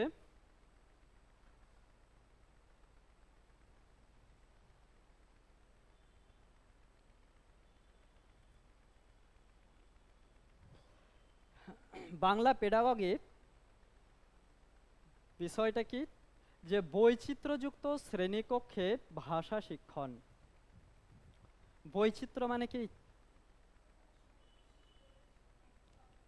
আমি এখানে এখানে আমি একটু পরীক্ষা করে নিই। এখানে যতজন বসে আছো সবার মানসিকতা এক? তাহলে স্কুলে প্রত্যেক ছাত্রের মানসিকতা এক থাকে? এখানে যতজন আছো সবাই কি এক ধর্মের আছো? তাহলে স্কুলে কি এক ধর্মের থাকবে? থাকবে না। এখানে যতজন আছো সবার বর্ণ কালার কি এক? বিভিন্ন কালারের আছে, আমরা বিভিন্ন কালার। আমরা স্কুলে যখন যাব সবাইকে আমাদের মতো একদম সুস্থ, সব চোখে টোখে সব হাত পা সব ঠিক থাকবে? থাকবে না। আমাদের সেখানেও বিভিন্ন বিশেষ চাহিদা সম্পন্ন শিক্ষার্থী থাকবে। এই যে আরো প্রচুর ভেদাভেদ রয়েছে, এতগুলো বৈচিত্র্যকে সামলে তুমি কিভাবে শিক্ষা দেবে? তুমি সাধারণ একজন বিশাল উচ্চ শিক্ষিত, মানে ওকে একবার বললে ওর প্রচুর আইকিউ আছে, একবার বললে ওর মুখস্থ হয়ে যায়, ওকে আর দ্বিতীয়বার বলতে হবে না। ক্লাসে এমনও ছাত্র আছে তাকে 10 বার বললে ওর মাথাতে ঢুকবে না। এটাও তো আছে, তাকেও তো তোমাকে নিয়ে ক্লাস করতে হবে। তাহলে শুধু ভালোটার পেছনে ওকে ভালো আছে ওকে আরেকটু ভালো করে দিই বাস আমার নাম হয়ে যাবে না।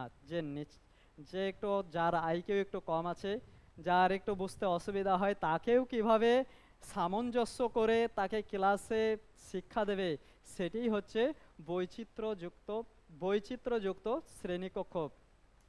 আমাদের বিভিন্ন জনের ধর্ম আলাদা।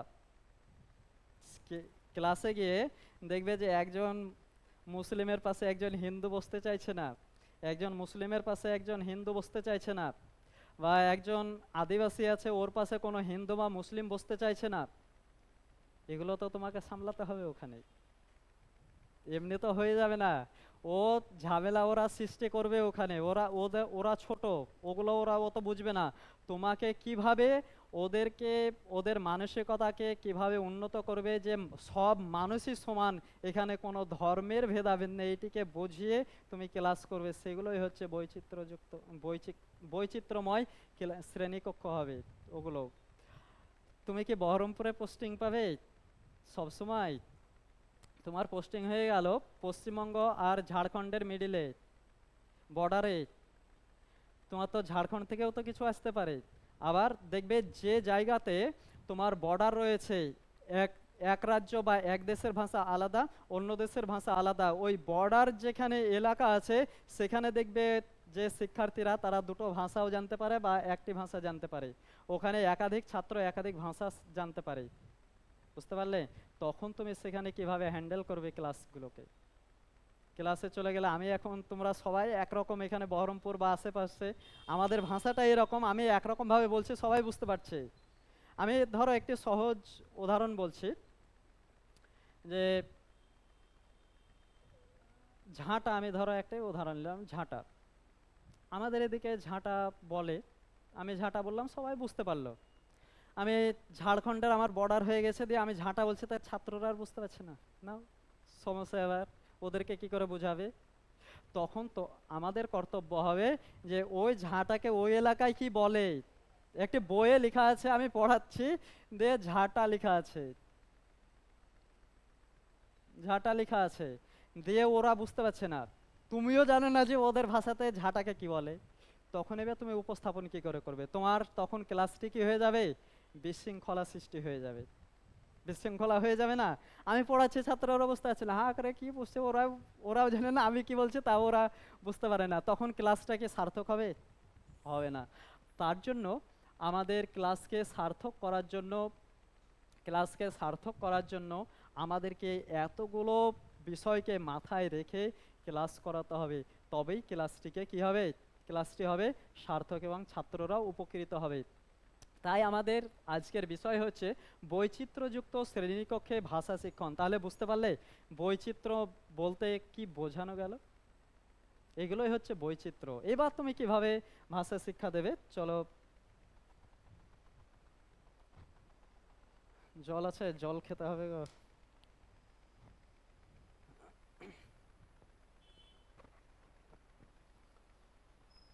আমি একটা স্লাইড দিই, তোমরা একটু দেখো। এখানে দেখে নাও বৈচিত্র্যযুক্ত ক্লাসরুম কি, একটু দেখো।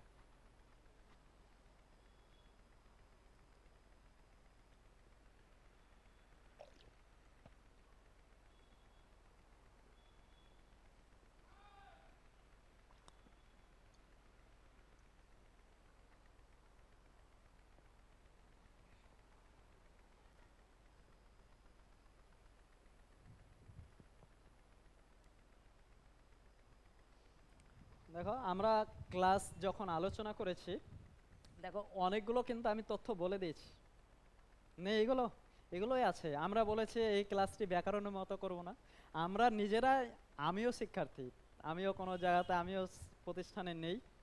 অনেকে ধারণা হবে যে স্যার তো নেই, আবার স্যার কি পড়াবে, স্যারই তো চাকরি পাইনি, আমরা হয়নি, কপালে এখনো হচ্ছে না, কবে হবে সেগুলো দেখতে হবে।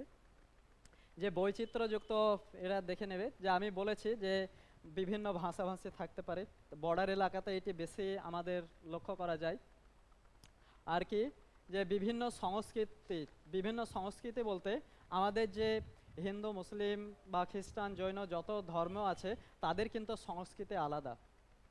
আমাদের এই মুসলিম ধর্মের সঙ্গে হিন্দু ধর্মের সংস্কৃতি কিছুটা আলাদা হবে, হিন্দু ধর্মের সঙ্গে খ্রিস্টান ধর্মের কিছুটা আলাদা হবে।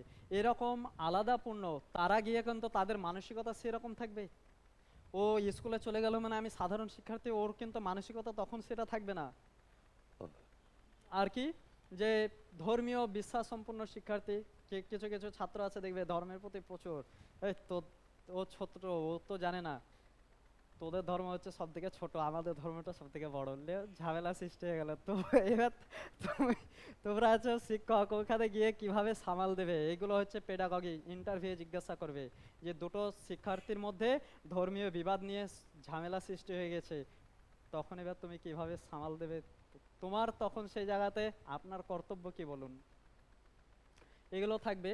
সাধারণ মানের শিক্ষার্থী, উচ্চ মানে যেরকম শিক্ষার্থী থাকবে, সাধারণ শিক্ষার্থীও সেখানে থাকবে। উচ্চ মানের শিক্ষার্থী, উচ্চ মেধা সম্পন্ন, নিম্ন মেধা সম্পন্ন, এতগুলো শিক্ষার্থী থাকবে। শুধু তাই নয়, শারীরিক এবং অন্যান্য অক্ষমতাযুক্ত শ্রেণী ছাত্র শিক্ষার্থীও থাকবে। তার এখানে একটুকু বলে দিই, অক্ষমতাযুক্ত এটিকে স্কুলে ব্যবহার করা যাবে না, ব্যবহার করা যাবে না।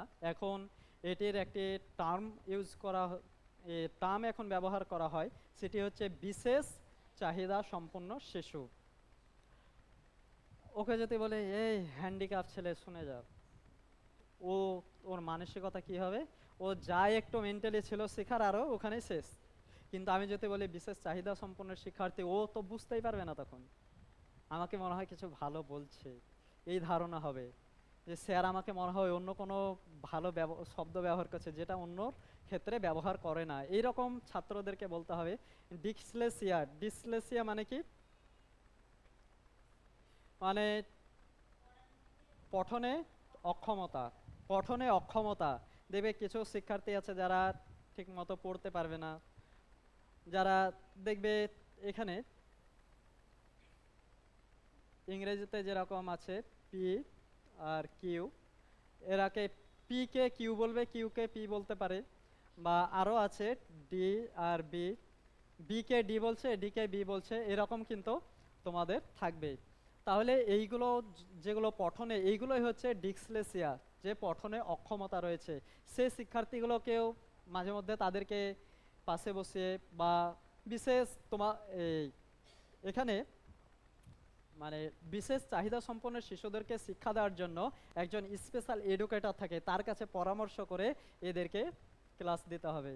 অন্ধ থাকতে পারে, মুখ থাকতে পারে, মুখ মানে কি বাবা, অল্প শুনতে পারে, এরকম থাকতে পারে, হুইল চেয়ার ব্যবহার থাকতে পারে, বা অতীতের কোনো অসুস্থতা আছে, অর্থাৎ নার্ভের কোনো সমস্যা বা মস্তিষ্কের কোনো সমস্যা আছে, এরকম সমস্যা যদি থাকে শিক্ষার্থীরা কিন্তু অত সহজে শিখতে পারবে না, তাদেরকে কিন্তু স্পেশালভাবে স্পেশাল কোনো দক্ষতার মাধ্যমে তাদেরকে পড়াতে হবে। এগুলো হচ্ছে তোমাদের। আরও আছে যেরকম একজন, আমি তো অল্প বলেছি, দেখো অল্প বয়সের শিক্ষার্থী থাকতে পারে, সেখানে বেশি বয়সের শিক্ষার্থী থাকবে, ক্ষীণ অর্থাৎ পাতলা থাকতে পারে, কোনো স্থূল বা মোটা থাকতে পারে। যে একদম মোটা তাকে আবার এই মোটো মোটো বলে রাগাচ্ছে, ওর মানসিকতা খারাপ হবে। যে পাতলা আছে তাকে পাতলু বলে ডাকছে, তারও মানসিকভাবে এইগুলো যেন স্কুলে না হয়, সেগুলোকে একজন শিক্ষকের পক্ষে দেখা খুবই অত্যন্ত জরুরি দিক।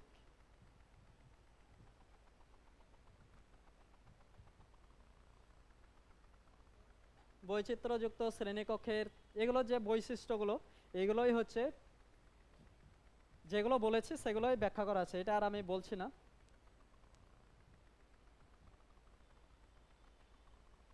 একই হয়ে গিয়েছে নাকি এটা? স্লাইড করতে গিয়ে একই হয়ে গিয়েছে ওটা।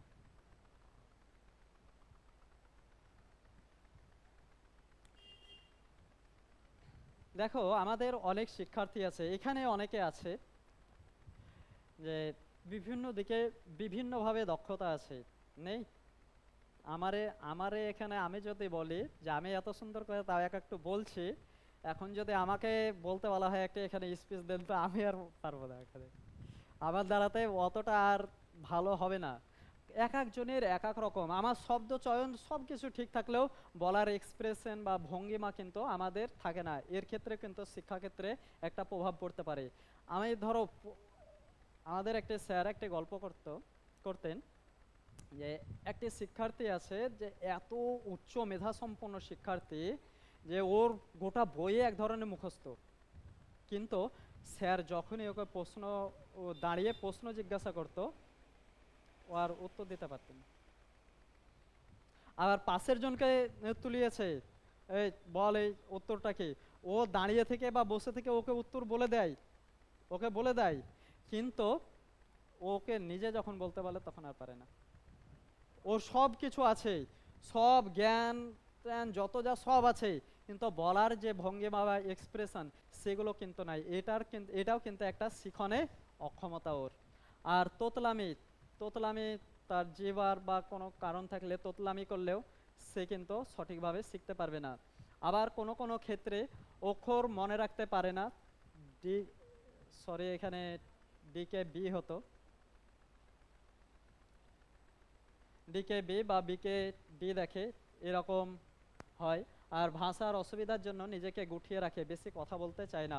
অনেকে আছে জানে কিন্তু ভয়ে হোক বা লজ্জায় হোক সে নিজেকে গুটিয়ে রাখতে হয়। তার জন্য বর্তমানে শিক্ষা ব্যবস্থা কেমন জানো? শিক্ষার্থী বেশ, আর শিক্ষক ছাত্রের মধ্যে একটি বন্ধুত্বপূর্ণ কি থাকবে, সম্পর্ক থাকবে, যার কারণে শিক্ষার্থী মন খুলে স্যারকে সবকিছু জানতে পারবে, বলতে পারবে, শিখতে পারবে। এটি হচ্ছে আমাদের একটি বৈশিষ্ট্য।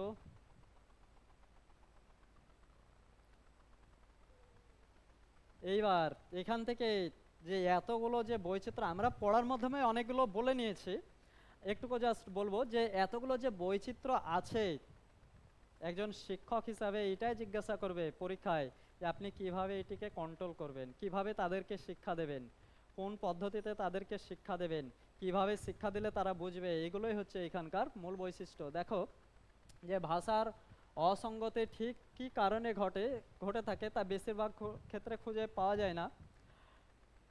ডাউন সিনড্রোম এগুলো একটু দেখে নিও তো, আমার যেটা ইংরেজি টার্মটা একটু মনে নেই সেরকম, একটু দেখে নেবে, আমি গ্রুপে পিডিএফ দিয়ে দেবে। এসব ক্ষেত্রে শিল্পে কখনো মূল কারণ খোঁজার চেষ্টা করতে হবে যে ছাত্রটি কি কারণে বুঝতে পারছে না। প্রথম তার জন্যই তো একজন শিক্ষককে অবশ্যই মনস্তাত্ত্বিক হতে হয়। কেন? একটি শিক্ষকের প্রধান একটি বৈশিষ্ট্য কি, মনস্তত্ত্ব হওয়া। ছাত্রর কোথায় কি প্রবলেম, ও তো আর ফোকাস করবে না, তোমাকে বুঝে নিতে হবে এই জায়গাতে ওর প্রবলেম আছে। এভাবে এগুলো নিজেকে একটুকু দেখতে হবে।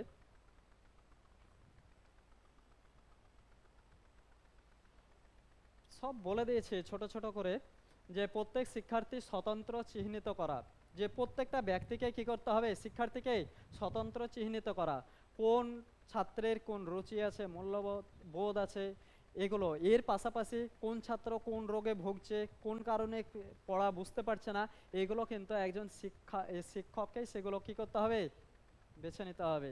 আর ওগুলো ব্যবহার করে চাহিদা পূরণ। একজন শিক্ষার্থী প্রচুর চাহিদা, আমার আমার কাছে শিখবে কিন্তু আমি সেটা দিতে পারছি না, একটি আদর্শ শিক্ষকের বৈশিষ্ট্য হবে। তাহলে একজন শিক্ষার্থী কিভাবে চাইছে, তার চাহিদা পূরণটা কোন কোন পর্যায়ের কোন লেভেলের, সেইটাকে আমাদেরকে দেখে তারপর শিক্ষা দিতে হবে। তাহলে শিক্ষার্থী এবং শিক্ষকের দুজনেরই চাহিদা পূরণ হবে।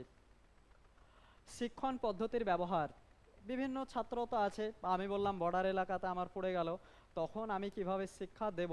বিভিন্ন শব্দ আছে, যেরকম আমিও ওদের ভাষা জানি না, আমি আমাদের ভাষা আমি যেভাবে প্রকাশ করব সেটাও জানি না, বা বইয়ে যেটা লেখা আছে ওদের ক্ষেত্রে সেটা বুঝতে অসুবিধা।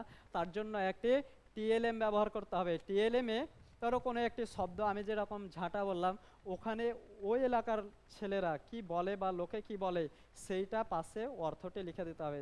জানো এটা এই গল্পে ঝাঁটা আছে, এটাকে এই জায়গাতে তোমাদের ভাষায় এই বলে। এইভাবে তোমাদেরকে টিএলএম ব্যবহার করতে হবে। আর টিএলএম ব্যবহার করার একটি উদ্দেশ্য যে শিক্ষা যে বিষয়টিকে বোঝানো যাচ্ছে সেই শিক্ষাকে জটিলতা থেকে সরলতায় করতে হবে। কোনো একটা বিষয় জটিল হতেই পারে, সেটাকে টিএলএম এর মাধ্যমে সহজভাবে প্রকাশ করার একটি মাধ্যমই হচ্ছে টিএলএম। আর একটি বিষয় হচ্ছে যে টিএলএম যদি ব্যবহার করা হয় তাহলে কি হয়, যে কোনো একটি মূর্ত বিষয়, মূর্ত মানে কি এ, অমূর্ত, মূর্ত বা অমূর্ত নাকি যেটাকে কাল্পনিক বা অবস্থায়, সেইগুলোকে মূর্ত অবস্থায় আনতে হবে। যেমন যেমন আমি এমন কিছু বললাম যে সেটি বাস্তবের সঙ্গে ছাত্রদের কোনো বুঝতে পারছে না, এটা হবে না। টিএলএম এর দ্বারাই সেগুলোকেও ব্যাখ্যা করতে হবে এবং উপস্থাপন করতে হবে যেন শিক্ষার্থীরাও সেই বিষয়টির মধ্যে যোগাযোগ সৃষ্টি করতে পারে। আমি পড়াচ্ছি, আমার সঙ্গে ছাত্র যোগাযোগই নেই, আমি যা বলছি ছাত্র কিছু বুঝতে পারছে না, হবে না। টিএলএম এর দ্বারাতে ওগুলো অনেকটা কি হয়, দেখো এখানে বলাই আছে, আমি যেগুলো বলছিলাম একটা ঝাঁটা দিয়ে জাস্ট ওগুলো একটি দেশি শব্দ হিসাবে ব্যবহার করছিলাম। এখানে বলে দিয়েছে যে পশ্চিমবঙ্গে একটি পুজো হয় শারদীয় পুজো, বুঝতে পারলে, বা দুর্গা পুজো নাকি, এটাকে বিভিন্ন অঞ্চলে বিভিন্ন নামে ডাকতে পারে। আমাদের পশ্চিমবঙ্গে এটা দুর্গাপুজো বা শারদীয় পুজো বলে, সেটি ঝাড়খণ্ডে বা বিহারে বা মহারাষ্ট্রে অন্য নাম হতে পারে। এইবার আমাদেরকে ওগুলো ধারণা দিতে পারে যে এই রাজ্যে এই এই দুর্গাপুজোকে এই নামে ডাকা হয়, আমাদের উড়িষ্যা রাজ্যে এই নামে প্রচলিত। এগুলোকে ছাত্রকে, এই সব ছাত্রকে কি করতে হবে, ধারণা দিতে হবে। নববর্ষ, আমাদের যে নববর্ষ বলা হয় ইংরেজিতে তাকে কি বলে, বা আমাদের যদি হিন্দি ভাষায় তাকে কি বলে, হিন্দি ভাষায় যদি জানা থাকে ছাত্রদের মধ্যে উপস্থাপন করতে হবে। কি বলে কেউ জানো? আমিও জানি না, একটু বলবে, আমি তো হিন্দি জানি না। বিজয়া দশমী, এগুলো বিভিন্ন রাজ্যে বিভিন্ন নামে প্রচলিত, সেগুলোকে ছাত্রর সঙ্গে যদি আমরা সঠিকভাবে উপস্থাপন করি তাহলে কি হবে, ছাত্ররা ভালোভাবে কি করতে পারবে, বুঝতে পারবে, ওদেরও ভালো লাগবে যে অনেক কিছু জানতে পারলাম।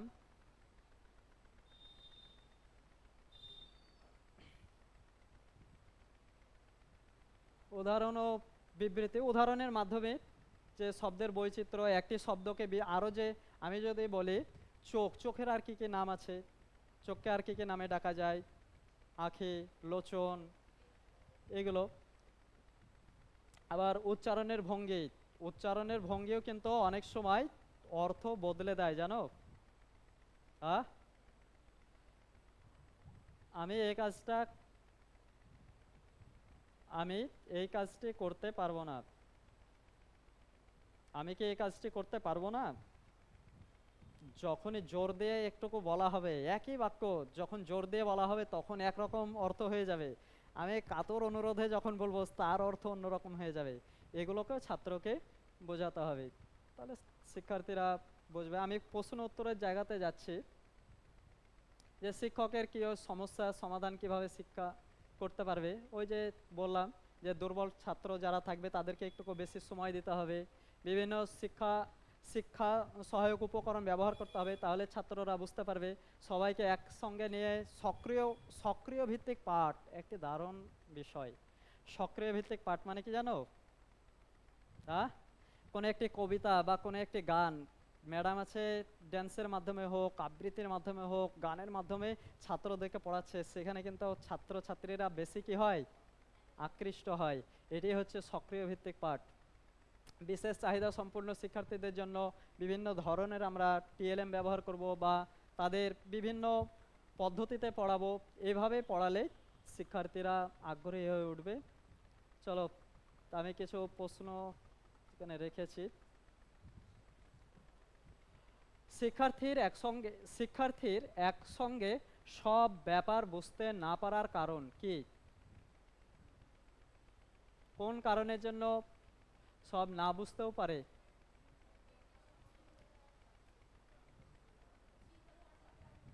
চিন্তন ধারা হবে, বলো।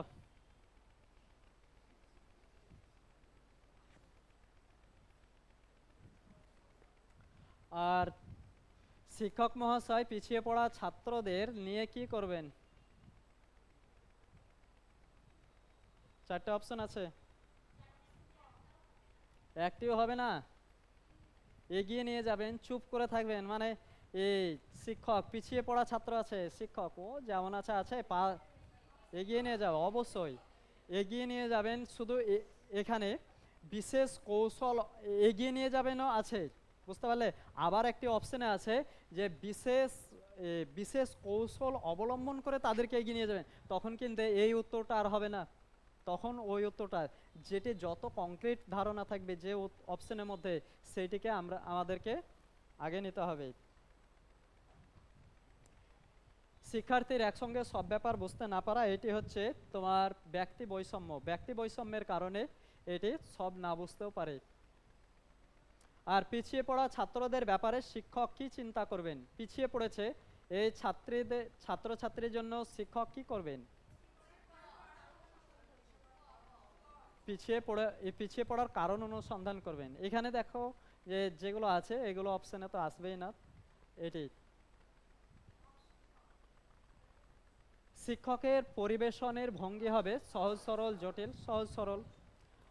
আর ডাইভার্স ক্লাসরুম শব্দটির অর্থ? ডাইভার্স ক্লাসরুম এটিকে কি বলা হবে?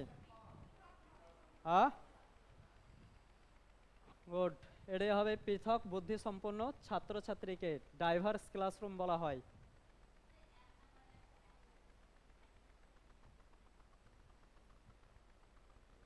শিক্ষার্থীর একসঙ্গে সব ব্যাপার বুঝতে না পারার কারণ হচ্ছে ব্যক্তি বৈষম্যের কারণে। আমাদের বিভিন্ন ব্যক্তির মানসিকতা হিসাবে সেটি আমার একরকম মানসিক, আমি প্রথমে একবার বলেছি কোনো একটি ছাত্রকে একবার বললেও বুঝে যায়, আবার একজন ছাত্রকে 10 বার বললেও সেটা বুঝতে পারে না।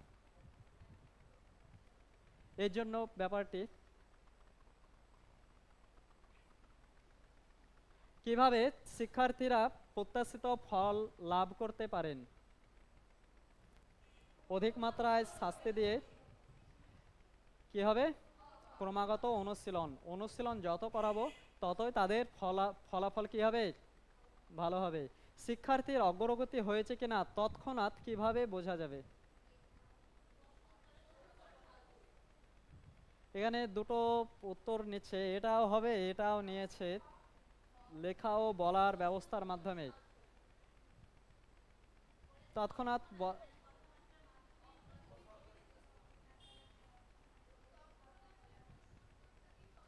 হ্যাঁ, সে তো জানা আছে তৎক্ষণাৎ। এটাই প্রশ্নোত্তরই করবে, কিন্তু সম্ভবত বইয়ে ভুল দেওয়া আছে উত্তরটা। বিশেষ চাহিদা সম্পন্ন শিক্ষার্থীর জন্য শিক্ষক কি ব্যবস্থা করবেন?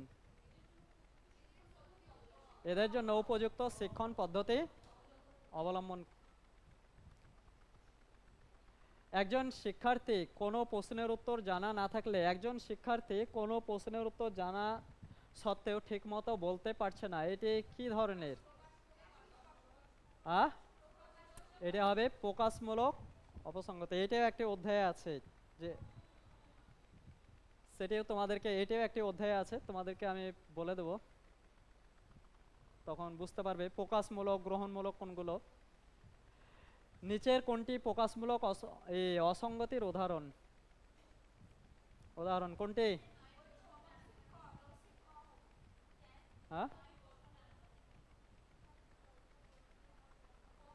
একজন শিক্ষার্থী কোনো প্রশ্নের উত্তর জানা সত্ত্বেও ঠিকমতো বলতে পারছে না, বলাটা হচ্ছে প্রকাশ, গ্রহণটা হচ্ছে মানে একজন শিক্ষক কিছু বলছে ছাত্র নিতে পারছে না, তখন হবে গ্রহণমূলক।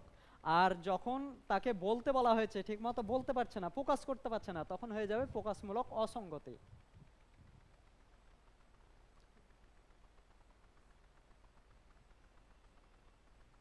10 নম্বরে কোনটা উত্তর হলো? ক। প্রকাশমূলক গল্প বলার ক্ষেত্রে আর লেখার ক্ষেত্রে এই দুটি হচ্ছে প্রকাশমূলক। 11 কি হবে? ডিসলেক্সিয়া হচ্ছে শিখনে অক্ষমতা। গুড। ভাষা যত রকম ভুল আছে, ভাষায় কত রকম কি কি? ভাষার 4 রকম ভুল আছে, ভুল হতে পারে। একটি হচ্ছে আমরা বলার ক্ষেত্রে, প্রকাশ না করার ভঙ্গি, বলার ক্ষেত্রে হতে পারে, বলা তারপর শোনা হবে, শোনার ক্ষেত্রে সে ভালো করে শুনতে পারলো না, তারপর কি হবে, পড়া, তারপর এটি একটি আছে যেটাকে বলা হয় এস এস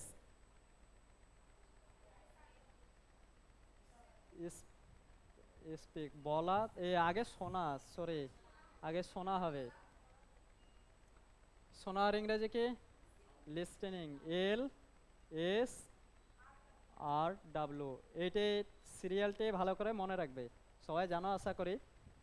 এল এস আর ডাব্লু, আর এস ডাব্লু এস এন, নামটা সংক্ষেপে মনে পড়ছে না, আমি বলে দিচ্ছি একটু পরে, আরেকটি সংক্ষিপ্ত নাম আমি দেব। চলো এখানে কি আছে যে এটা দেখো, পড়ো, এদের মধ্যে কোনটি গ্রহণমূলক অসঙ্গতি, কোনটি হবে,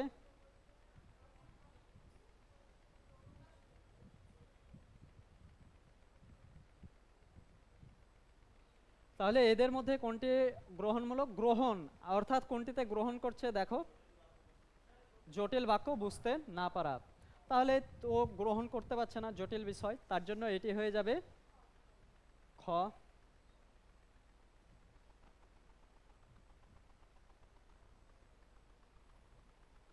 সব ছাত্ররা আজ স্কুলে এসেছে, এটি কি ধরনের বাক্যের ভুল,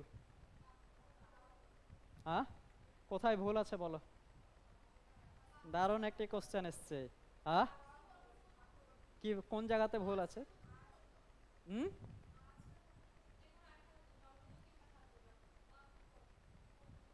ওই জায়গাতে ভুল,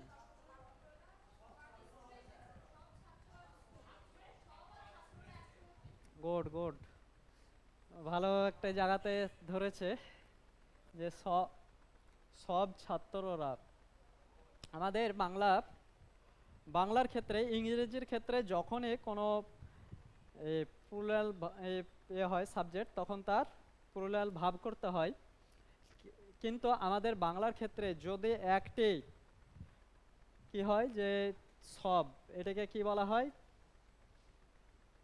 আমি তো ভুলে যাচ্ছি, দেখো যে দুটো পাশাপাশি, বলো এগুলোকে, সরি, পাশাপাশি দুটি বহুবচন শব্দ, এই বহুবচন শব্দটাই মনে আসে না, পাশাপাশি দুটি বহুবচন শব্দ বাংলায় ব্যবহার হয় না, তার জন্য এই বাক্যটি গঠনগতভাবে ভুল আছে। কেন ভুল আছে বুঝতে পারছো, হ্যাঁ হ্যাঁ, তার জন্য এটাই হবে গঠনগতভাবে ভুল। একটা বিষয় লক্ষ্য করেছো, বলবো, স্কুলে গিয়ে আবার বলিও না, না হলে আবার আমাকে ধরে নিয়ে যাবে, যে এত দ্বারা সমস্ত ছাত্র ছাত্রীদের জানানো যাচ্ছে যে, এই বাক্যটি তাহলে ঠিক না ভুল, এত দ্বারা সমস্ত ছাত্র ছাত্রীদের জানানো যাচ্ছে, পাশাপাশি দুটি কি ব্যবহার করেছে, বহুবচন শব্দ ব্যবহার করেছেন, তার জন্য এই বাক্যটি ভুল, কিন্তু এটি দীর্ঘদিন ধরে চলে আসছে, আবার বলতে যাবে না, নাহলে তোমার উপরে বিপদ চলে আসবে, তো ওটা আমরা জেনে রাখবো, ওটাই গঠনগত, পরীক্ষাতে দিলো যে আমরা দেখবে যে বাক্যটি আমরা সব থেকে বেশি জানি, সেই বাক্যটা তুলে দেবে, দিয়ে বলবে যে কোন জায়গাতে ভুল, আমরা ভুল খুঁজে পাবো না। এবার কি যে গ্রহণমূলক অসঙ্গতির অপর নাম কি, এটি হবে বোধমূলক, গ্রহণমূলক অপসঙ্গতি, এই অসঙ্গতির অপর নাম হচ্ছে বোধমূলক অসঙ্গতি।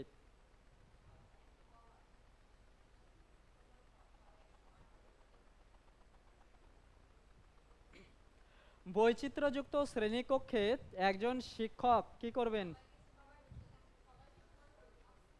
তাহলে সবাইকে সমান গুরুত্ব দেবেন, কাউকে ভালো বুঝতে পারছে না, একে আর বুঝিয়ে লাভ নেই, ও থাক, ভালো যে আছে তাকে, এরকম হবে না, সব বাইকে, যত CWSN, যে ফুল ফর্মটা বলছিলাম একটি, CWSN, এই ফুল ফর্মটা একটু জেনে রাখবে, কি হবে এটা, চিলড্রেন উইথ স্পেশাল নিড, বিশেষ চাহিদা সম্পন্ন শিক্ষার্থী, এর ইংরেজিতে সংক্ষিপ্ত নামটি হচ্ছে CWSN। আ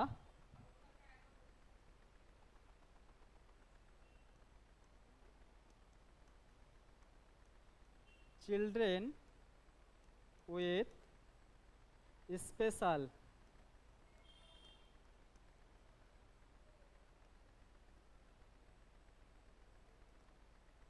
এখন নিড হবে না নিডস হবে সেটা আমার জানা নেই, একটু দেখে নেবে, সম্ভবত নিডস হতে পারে। তাহলে চিলড্রেন উইথ স্পেশাল নিডস, এটি হচ্ছে বিশেষ চাহিদা সম্পন্ন শিক্ষার্থী। তাহলে তাহলে এটি তো হলো এটি। শ্রেণীকক্ষে ভাষা ব্যবহারে ব্যাহত শিশুদের কিভাবে চিহ্নিত করা যায়? তাহলে ওদের মুখমণ্ডলের বিভিন্ন আকৃতি হতে পারে, শিশু দ্বারা মাঝে মাঝে শব্দ কথা বলছে দিয়ে মাঝে মাঝে কিছুটা বলছে কিছুটা এড়িয়ে যাচ্ছে, এরকম হতে পারে, শিশুর বক্তব্য বুঝতে অসুবিধা, এই সবগুলি হচ্ছে এক একটি ব্যাহত হওয়া, ভাষার ব্যাহত হওয়া। ভাষার অসঙ্গতি আছে এমন শিক্ষার্থীকে কোনো প্রশ্নের উত্তর দেওয়ার জন্য শিক্ষক কি করবেন?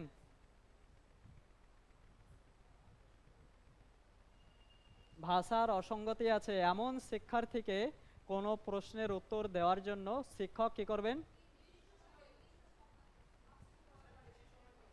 যার ভাষার অসঙ্গতি আছে তাকে একটুকু সময় দিতে হবে। যেমন আমরা এসএলএসটি বা যে কোনো পরীক্ষার চাকরি পরীক্ষার ক্ষেত্রেও দেখবে যেসব স্পেশাল থাকে স্টুডেন্টস, তাদেরকে দেখবে কিছুটা সময় বেশি দেওয়া হয়, যে আ হ্যাঁ একটুকু বেশি, তাদেরকে একটুকু বেশি সময় দেবে। আর পাকিস্তান ও ভারতের নাগরিকরা এই যুদ্ধেও চান না, এই বাক্যটিতে কি ধরনের ভুল আছে? কি ধরনের ভুল আছে?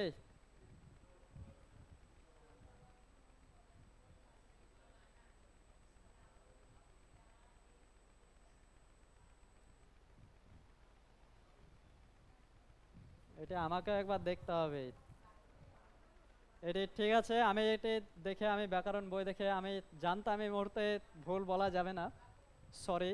এটি আমি একবার ব্যাকরণ বই দেখে তোমাদেরকে রেফারেন্স দিয়ে দেব। ভাষার অসুবিধার সঙ্গে যুক্ত একটি অসুবিধা হলো কি? ভাষার অসুবিধার সঙ্গে যুক্ত একটি অসুবিধা বেশি কথা না বলা, এটি হচ্ছে তো গুড, সবই তো পারছো, এটি হবে এটি, বেশি কথা না বলা, এটি হচ্ছে অসুবিধা, ভাষার অসুবিধার সঙ্গে ভাষার অসুবিধা। এই ছিল তোমাদের বৈচিত্র্য যুক্ত ক্লাসরুম, যেটি এবার নোট দেখে নেবে, একবার পড়বে, এইগুলো যত আলোচনা করবে, এদিকে যত আলোচনা করবে তত এগুলো কি হবে, তত তোমাদের সুবিধা হবে। এগুলো মুখস্থ বিদ্যা নয়, এগুলো জাস্ট নিজের টেকনিককে বুদ্ধি লাগাতে হবে। তাহলে যে পর্যন্ত এই ক্লাস নার করবে,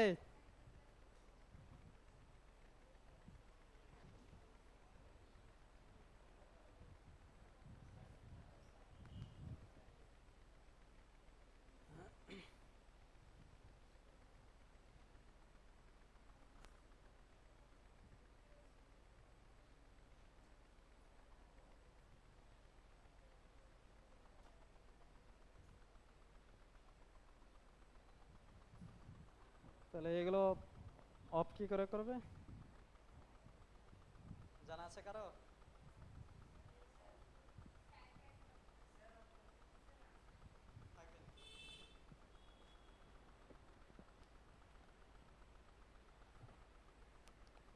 আমাদের প্রথমে দেখতে বলি,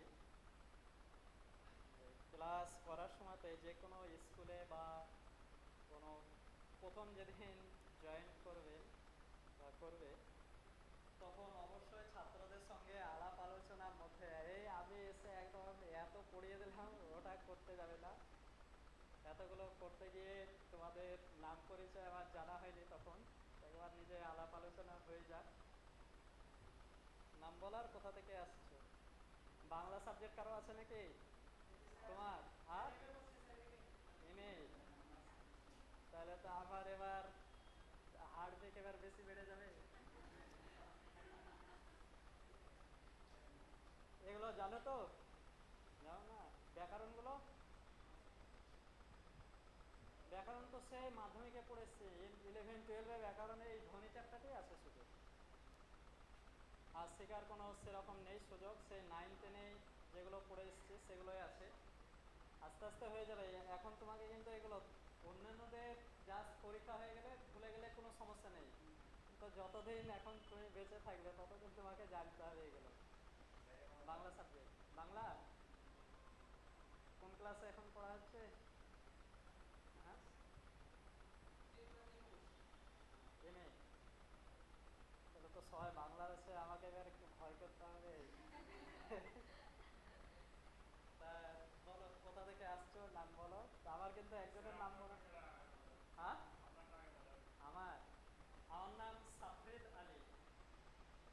আর আমি, আমার গ্রাম কান্দিবান্ধা, এই শাহজাদপুর পঞ্চায়েত পড়ছে, গঙ্গার ওপারে। গঙ্গার ওপারে কোথাও কেউ কিছু ছিল, জীবন্তী, উদয়চাঁদপুর, এই যে কলাবাগান, হ্যাঁ ওই কাছাকাছি। এখান থেকে খুব বেশি দূর না, মোটামুটি 7-8 কিলোমিটার, 8 কিলোমিটার রাস্তা। না না, এই সামনে কলাবাগান, এই খাগড়া স্টেশনের পরে। গোকর্ণ তো অনেক দূর, ও তো কান্দিতে। সামান্য এই যে খাগড়া স্টেশনের যে রেল গেটটা আছে, রেল গেট পার হয়ে যে কলাবাগান স্টপেজ করছে ভিতরে। আর এদিকে, এদিকে যদি বলা হয় মোটামুটি বাসুদেবখালী, বাসুদেবখালী থেকে একটু ভেতরে থাকে। যে বলো, কি নাম, কোথা থেকে আসছো, কি লজ্জা কিসের?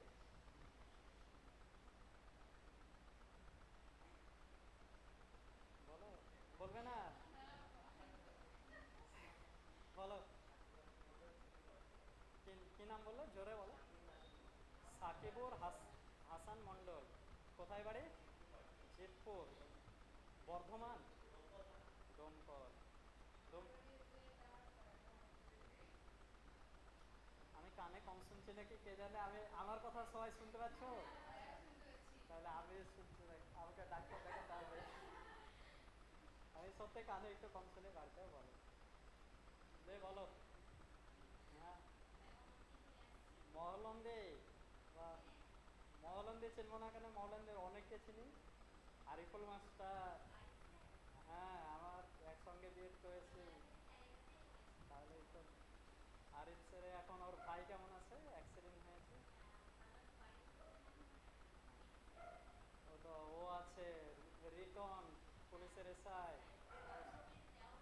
ওই যে বাবর, সমাজসেবী, সব বন্ধু আমাদের, একসঙ্গে নাটক দলে ছিলাম, নাটক করেছি অনেক। হ্যাঁ, ওখানে অনেক গিয়েছি আমি। হ্যাঁ, হোয়াইট, যে কোথা, আজিমগঞ্জ থেকে, অনেক দূর থেকে তো। রবিউল, বা কোথা থেকে আসছে? আজিমগঞ্জ। হ্যাঁ, মেহেদি হাসান, বাহ, ভালো নাম। কোথা থেকে? একই জায়গা থেকে। এরকম বন্ধু পাওয়া তো এখন ভাগ্যের বিষয় গো। তেতুলিয়া, বাহ। আনিসা, আলিসা, আলিসা কি জানো? বর্ধমানের একটি বাস স্ট্যান্ডের নাম হচ্ছে আলিসান বা আলিসা বাস স্ট্যান্ড। আমার নাম সাফরিদ আলী। সাফরিদ, আমি বানান করে দিচ্ছি। দন্তে ছয় আকার ফ, রয় হসে দ। কি নাম আরেকবার বলো? মহে, মনোজিৎ, মনোজিৎ মন্ডল, বেলডাঙা থেকে। বেলডাঙা, হ্যাঁ? কোথা থেকে? বহরমপুর থেকে। মহলন্দে, তুমিও মহলন্দে, বাহ। পলাশি, তেতুলিয়া, সালার থেকে, অনেক দূর থেকে আসছো তো। লালগোলা, লালগোলাতেও আছে আমাদের, আমার বোনের একটা বিয়ে হয়েছে মামার। এই যে যেখানে ট্রেনের একদম ইঞ্জিন মাথা, তার সামনের দিকে গিয়ে যে মসজিদটা আছে, মসজিদের পাশে কিছুদিন আগে মোটামুটি 5-7 মাস হচ্ছে হবে অ্যাক্সিডেন্ট হয়ে মারা গেছে, অনেকদিন ঘুমাতে ছিল। হ্যাঁ, নতুন? না না, ওই একটা ভাগ্নে আমার, এই 5-6 মাস হচ্ছে, কি 6 মাস এরকম বাইক অ্যাক্সিডেন্ট হয়ে মারা গিয়েছিল। ওই যে মসজিদটা, মসজিদেরই পাশে, লালগোলা একই জায়গাতে।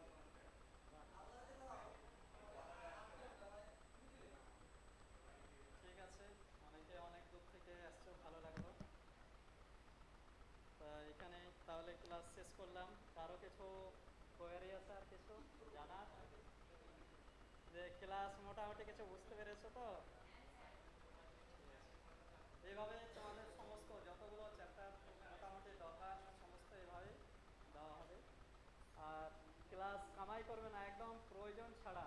বাংলা অন্তত ক্লাস কামাই করবে না, নাহলে বুঝতে পারছো এতদিনে কী হলো। আ? ওহো, তা আমাদের তো ঠিক আছে, তাহলে তো সমস্যা নেই।